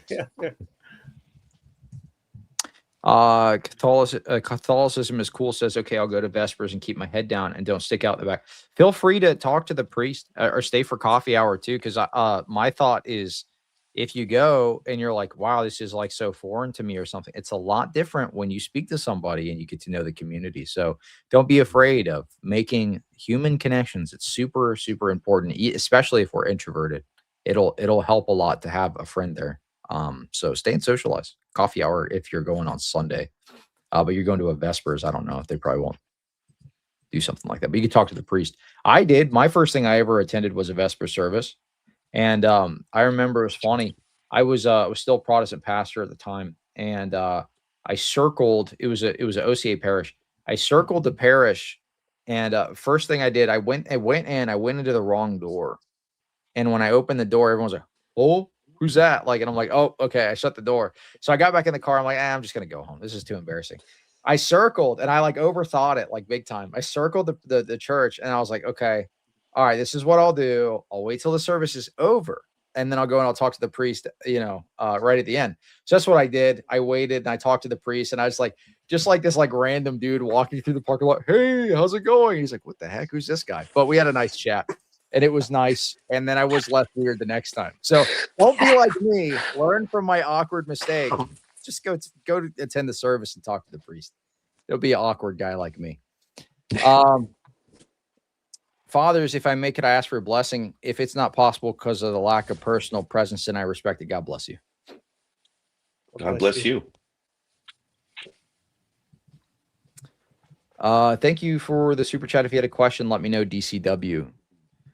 1 year Inquirer Cleve. These priest Q&As are my favorite streams. Fathers, thank you so much for your time. Yeah, I want to try to do these at least. I was doing them way too much before. It was just so hard to plan all of them. At one point in time, I was doing them like twice a week. So that's a lot to plan. So I think at least maybe doing a Q&A once a month so everybody can save up their questions would be good. But I think the next one, Father Ron already said he's on board for. So I'll certainly do another one in August because I do agree. I do like doing these. We get some good, interesting questions too. Okay, here you go. What distinction does Orthodoxy have to the Neoplatonic thought describing the one essence and everything we interact with, our emanations, energies, and ultimate reality being too transcendent to know? So you're asking the difference between essence, energy distinction, and like the one and the many. There are, you know, when I was inquiring, well, before I was inquiring, actually, I went through and I watched, this is sad to admit, but I watched all of the old J lectures on theology, and he would compare and contrast essence, energy distinction, and these several other points like you're discussing here with the issue of the one and the many. And you can actually see in his channel, go to playlists, go to theology. I think it's the specific playlist on his channel, theological lectures, and it will be one of his lectures on essence energy distinction. But almost every single one of them, he brings up this issue in depth. So if you want to see an in-depth breakdown of this particular issue, I would highly recommend those old theological lectures that he did, because they were probably the most concise. And it's not just like him rambling. He's citing stuff left and right. He's opening the books and diving through them. I wish he would do more stuff like that, because his old lectures were probably the most edifying theological content I had seen on YouTube. Super in depth with all of the, I mean, he'll bring out a book that is full of sticky notes like it is a Subway sandwich and the lettuce is poking out. You know what I mean? So go and check out, that's in his playlist if you want a detailed breakdown of that. I think that would be the best way to address, because maybe it may be a bit too much to unpack in a Q&A stream, especially if I think we're wrapping up in like 15 minutes. Atlas Shrugged, what is the argument for the physical priesthood? I have a Protestant friend who says the church is the new priesthood. He says a presbyter is the word for elder. Oh man, this is something I see all the time nowadays in the apologist spheres. It's really a no-brainer. I shouldn't say that, but I mean, if you understand the priesthood as it was understood, Hebrews through to Ignatius of Antioch, it was and the development, how the church spread from being just one city, one cathedrikos, and one bishop, how that office gets relegated even in Ignatius's time to the presbyters. So I mean, I don't know. I get frustrated by this because it's maybe because it's obvious to me, but Father Michael, you want to chime in? Well, I mean, the priesthood was there from the beginning. We didn't, there was priest in the time of Christ, and then it just continues on. We are the new Israel, right? And so we've inherited this. The apostles, the bishops, the overseers, however you want, that we see in the New Testament used. They were functioning as the bishops and priests, and then of course if we read Scripture, they're electing people to take their place. We read the epistles to Timothy. Paul says here, you make new ones. So yes, some of the words get overlapped. Presbyteros, where did we get the word priest from? It is an elder of the church, and they were given a function within the church. And then we see that fully lived out, as you say, in Saint Ignatius in the first centuries of the church, that really fleshed out the three offices of the church: the bishop, the priest, and the diaconate. So it's in the New Testament, and we can see it in the early church fathers. If you want to deep dive on this, there's the Lord of Spirits episode, World of Priestcraft, where Father DeYoung points out that prior to the Levitical priesthood, it was the elders of each tribe that made the sacrifices, that exercised the priesthood, and that in the Christian priesthood, the elders are once again priests. And that's what presbyter means, right? Presbyter is elders. Yeah. Tattered Bible Podcast. My current pastor, non-Orthodox, is okay with me exploring Orthodoxy. He's the least controlling pastor I've ever had, but commented that the patriarch dresses like a Pharisee. How do I explain Orthodox aren't legalists but live out the symbolism of the Bible? Well, that's a huge question, but go ahead. What do you think, fathers? Yeah. Talking about the vestments of the patriarch. People get so hung up on this on clerical dress, and they always cite what Christ said about the Pharisees wearing tassels, which is what he was talking about. Tassels. He's not talking about robes. It's oh, I had a thought and then it just went out of my head. I'm sorry. I would ask him what the contention is. Is it the robes? Like, how far is too far? What is the contention? Should the patriarch dress like a Protestant pastor today? Is that how the apostles and all of them dressed back then? Or did they wear robes? I mean, how did the priests dress in the Old Testament? What is the continuity here? Are they not supposed to be differentiated from laity? Or should we all dress the same? Should they wear Hawaiian shirts like me? These would be questions I would ask. I mean, just to get them to start thinking. Somebody brought this up in a stream not that long ago, and the question I think was asked back like, okay, so are we saying the Protestant pastors dressed like the apostles did? I don't think they do. I don't think they were wearing a suit and tie, or depending if you're like a low church Protestant or something, like khakis and a polo, or in some cases the tank top, if you're at like a mega church or something.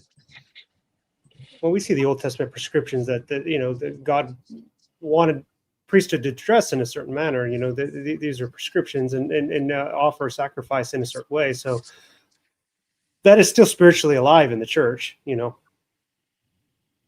That's what it is. The assumption is that there's zero continuity. Yeah. And it's just sort of an arbitrary insistence that there's Right. a clean break between the priesthood as you see it in the Old Testament and then the Christian priesthood. Mm-hmm. And Himony says, I'll only accept biblical authority from someone in skinny jeans and a muscle tee, or maybe a woman. Lord, with full sleeve tattoos and a mohawk. yeah, with full sleeve tattoos. A youth pastor, a cool youth pastor. A friend is a former Roman Catholic, says he doesn't understand how God could damn someone moral/good, but allow a murderer who repents into heaven. Any advice? I'm not sure if I understand how the question's worded. God could. Yeah, how is he damning someone that's moral or good? I mean, I would, that would be my contention. How are you being good in opposition to Christ? I would just say that we don't know what God is doing. You know, we don't presume to know the salvation of people. You know, he's basically saying that you can repent as a Catholic and then you're in good graces with God. You know, but a good person outside the church is probably going to be damned. I believe that's the gist of what he's saying. Okay, Just to clarify, because I know someone will take that soundbite. We don't know what God is doing. To clarify, we don't have ultimate epistemic. Like objective knowledge about what he's going to judge on the, like, you know, at the final judgment. But could damn someone moral and good. I'd say the issue is with their framework. They think that morality is possible outside of Christ himself, right? I mean, Christ is good. So how are you good in complete opposition to Christ? It doesn't make any sense. But allow a murderer who repents into heaven. I mean, do you think repentance is possible? I mean, look at Paul. Paul was a murderer, but he repented. I mean, this is like the question that they'll ask like an evangelical or something, and they'll be like, do you think Ted Bundy is like good to go because he said in prison like he's like an evangelical or something now? But I think it just gets us back to the idea of what the heck does it mean to be saved and salvation and all that. You know, we're working on two different understandings. This is one of the same type of question. Mm-hmm. I think the misunderstanding is some people are viewing salvation as like you said a magic spell once and you're good. Like I said the sinner's prayer, and this is the day I was saved. I'm going to write it in my Bible. You know, it's January 22nd, 1995. This is when I was saved. I said the sinner's prayer in a Baptist church once. That might be the framework that it sounds like. I mean, there's a lot of presuppositions, I think, that you have to untangle for somebody coming from that background, or maybe they're projecting that into Christianity and assuming that is the actual framework. Okay. We've got about 5 more minutes. Let me see if I can find another good question here, and then we'll wrap up. I appreciate both of you coming on the show. This has been awesome. Some excellent questions answered tonight. A lot of very relevant stuff that's been coming up a lot lately in live streams. So let's see. Let me see if I can find a good last question here. Oh, here you go. This will be an interesting one to wrap up on. Inquirer, attending a divine liturgy soon, coming from a Protestant background. The whole thing with tongues, I learned about Montanism. What do you think is going on? Is it a spirit? So they talk about Pentecostalism and the ties to the ancient heresy of Montanism. Sorry, I'm being texted. I can respond if you want. Yeah, sure. So there's you should read this book by Yaroslav Pelikan. It's the volume 1 of a 6-volume church history set, where the first volume is discussing the first, I think, 300 years of Christianity. Then he goes into like another segment of time in the second volume. But in this first volume, he's discussing Montanism. I forget exactly who he cites, but it's a summary of church history. So he says the fathers certainly thought there was something spiritual going on in the seizures and ecstatic visions that the Montanists had. They just thought it was demonic. So it was certainly a spirit, it's just not the Holy Spirit. So, I mean, I would say the same thing probably applies to the modern day Pentecostals, where, they are, falling down. If it's not, if the individual instance isn't fake, we can see actually an example of this in church history, where people were doing the exact same thing, and the Father said, "This is a demonic manifestation. This isn't a movement of the Holy Spirit." So, I think fun. Father Seraphim Rose speaks Go ahead. about. Oh, sorry. Go ahead. Father Seraphim Rose in his Religion of the Future, he speaks about this, the charismatic movement, and regarding this a lot. Yeah. Mhm. I Absolutely. just think that it's pretty clear from the scriptures themselves that the tongues were something to be edifying and not something to be like mysterious and woo woo. And and if it's not edifying, then it's useless. Mhm. I was rolling around on the ground and barking like a dog. I don't know who that's edifying, but Yeah, well, the tongues was like a known language. It wasn't just like they were just going, you know, like that's not tongues. Even the founders of Pentecostalism out of the Bethel movement, they didn't think that tongues was just like gibberish. He made the mistake of saying that if you bought into his little program or whatever, and he anointed you, that you could go off into like different countries and you would know the language. It would just be downloaded into your brain on the journey over there. That's when it would happen. That's what he said. This was a lie. They came back and they were like, "This never happened. What gives?" So he said, actually, tongues is just like this secret language that you just can't understand because it's from the angels. So it's just like gibberish, but this is good or whatever. So there was a subsequent successor to this guy's theology that started the Azusa Street revivals, and this guy start these revivals are crazy. The initial dude that sent out these ministers to go and evangelize in other countries, when he went to attend these revivals, he's on record as saying like, "This is like the Antichrist working in these places. Like this is awful." So they deviated in just one step away from him, deviated so far it was unrecognizable. Even the guy that made this cult said, "This is really bad." So that should tell you how far gone, how far deviated they are even from their own founders. And it didn't take long. This is a very interesting question to be asking on a clergy Q&A, but how should we view saving money for retirement? I guess do it. Save money. yeah, highly recommended. Mhm. Provided you're being you're at the same time practicing the asceticism of charitable giving. Mhm. Cleve, hey, you made it through volume 1. I'm still working on it slowly. Those books aren't super long. They're only like 400 pages. I think volume 2, or it was either volume 2 or 3, I read in like a day. You can, if you just set time aside, you can just knock it out. His writing's not like super hard to understand. Like they're like not talking in old English. It's just pretty like plain language stuff, you know. All right, cool. Well, we've come to the end of our time here. Anything that you both want to plug before we wrap up?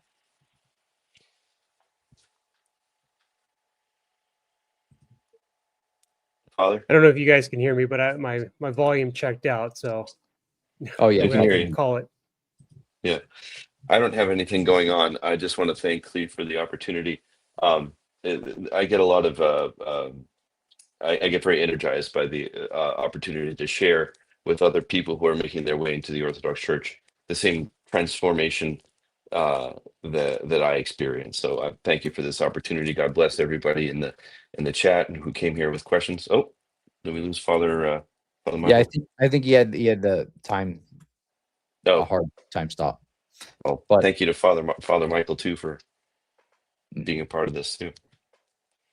absolutely, yeah, I'm grateful for both of you coming on the show. I'll try to set up another one maybe in like a month or so. I think these are very edifying. I don't want to do them as often as I was doing them because I think people just run out of stuff to ask, and that's kind of what ended up happening. It was like the same people were watching them, and it was like, okay, what do we ask now? We've already asked all our questions, but now it's been Still in maybe 2 dead months. air. Yeah, now it's been maybe 2 months since we've done one. I think this is like that might be the right cadence for it, maybe once a month. So, but thank you for Makes coming sense. on, Father Timothy. This was awesome. And Thank you so Father much. Michael, if you're watching this, thank you so much for tuning in as well. Let me plug a couple of things that I got coming up just for the audience real quick. So this Thursday, well, maybe Thursday, or maybe I'll try to squeeze this in before Alex's stream tomorrow. We'll see which one I do. I'll be breaking down the Steven Anderson situation. I don't know if you guys have seen that, but Pastor Steven Anderson's considering stepping away from pastoral ministry. So he just made a big announcement sermon, and I'm going to break down some of the history behind that, and then just kind of dive into that whole situation. So if you're interested in that subject, stay tuned. I might do it tomorrow at like 4 p.m. Eastern. It depends on when Alex is streaming. I don't want to overlap with him. If I stream on a day that he's doing it, I want to do it before, and then I'll just send the whole audience over to him. So we're supporting our brother. But stay tuned for that. That'll be the next big one. Do I have anything else big scheduled? I think that'll be the next. No, that'll just be the next show. But thank you all so much for watching. If you haven't already, go ahead and hit that subscribe button. Until next time. God bless you, everybody.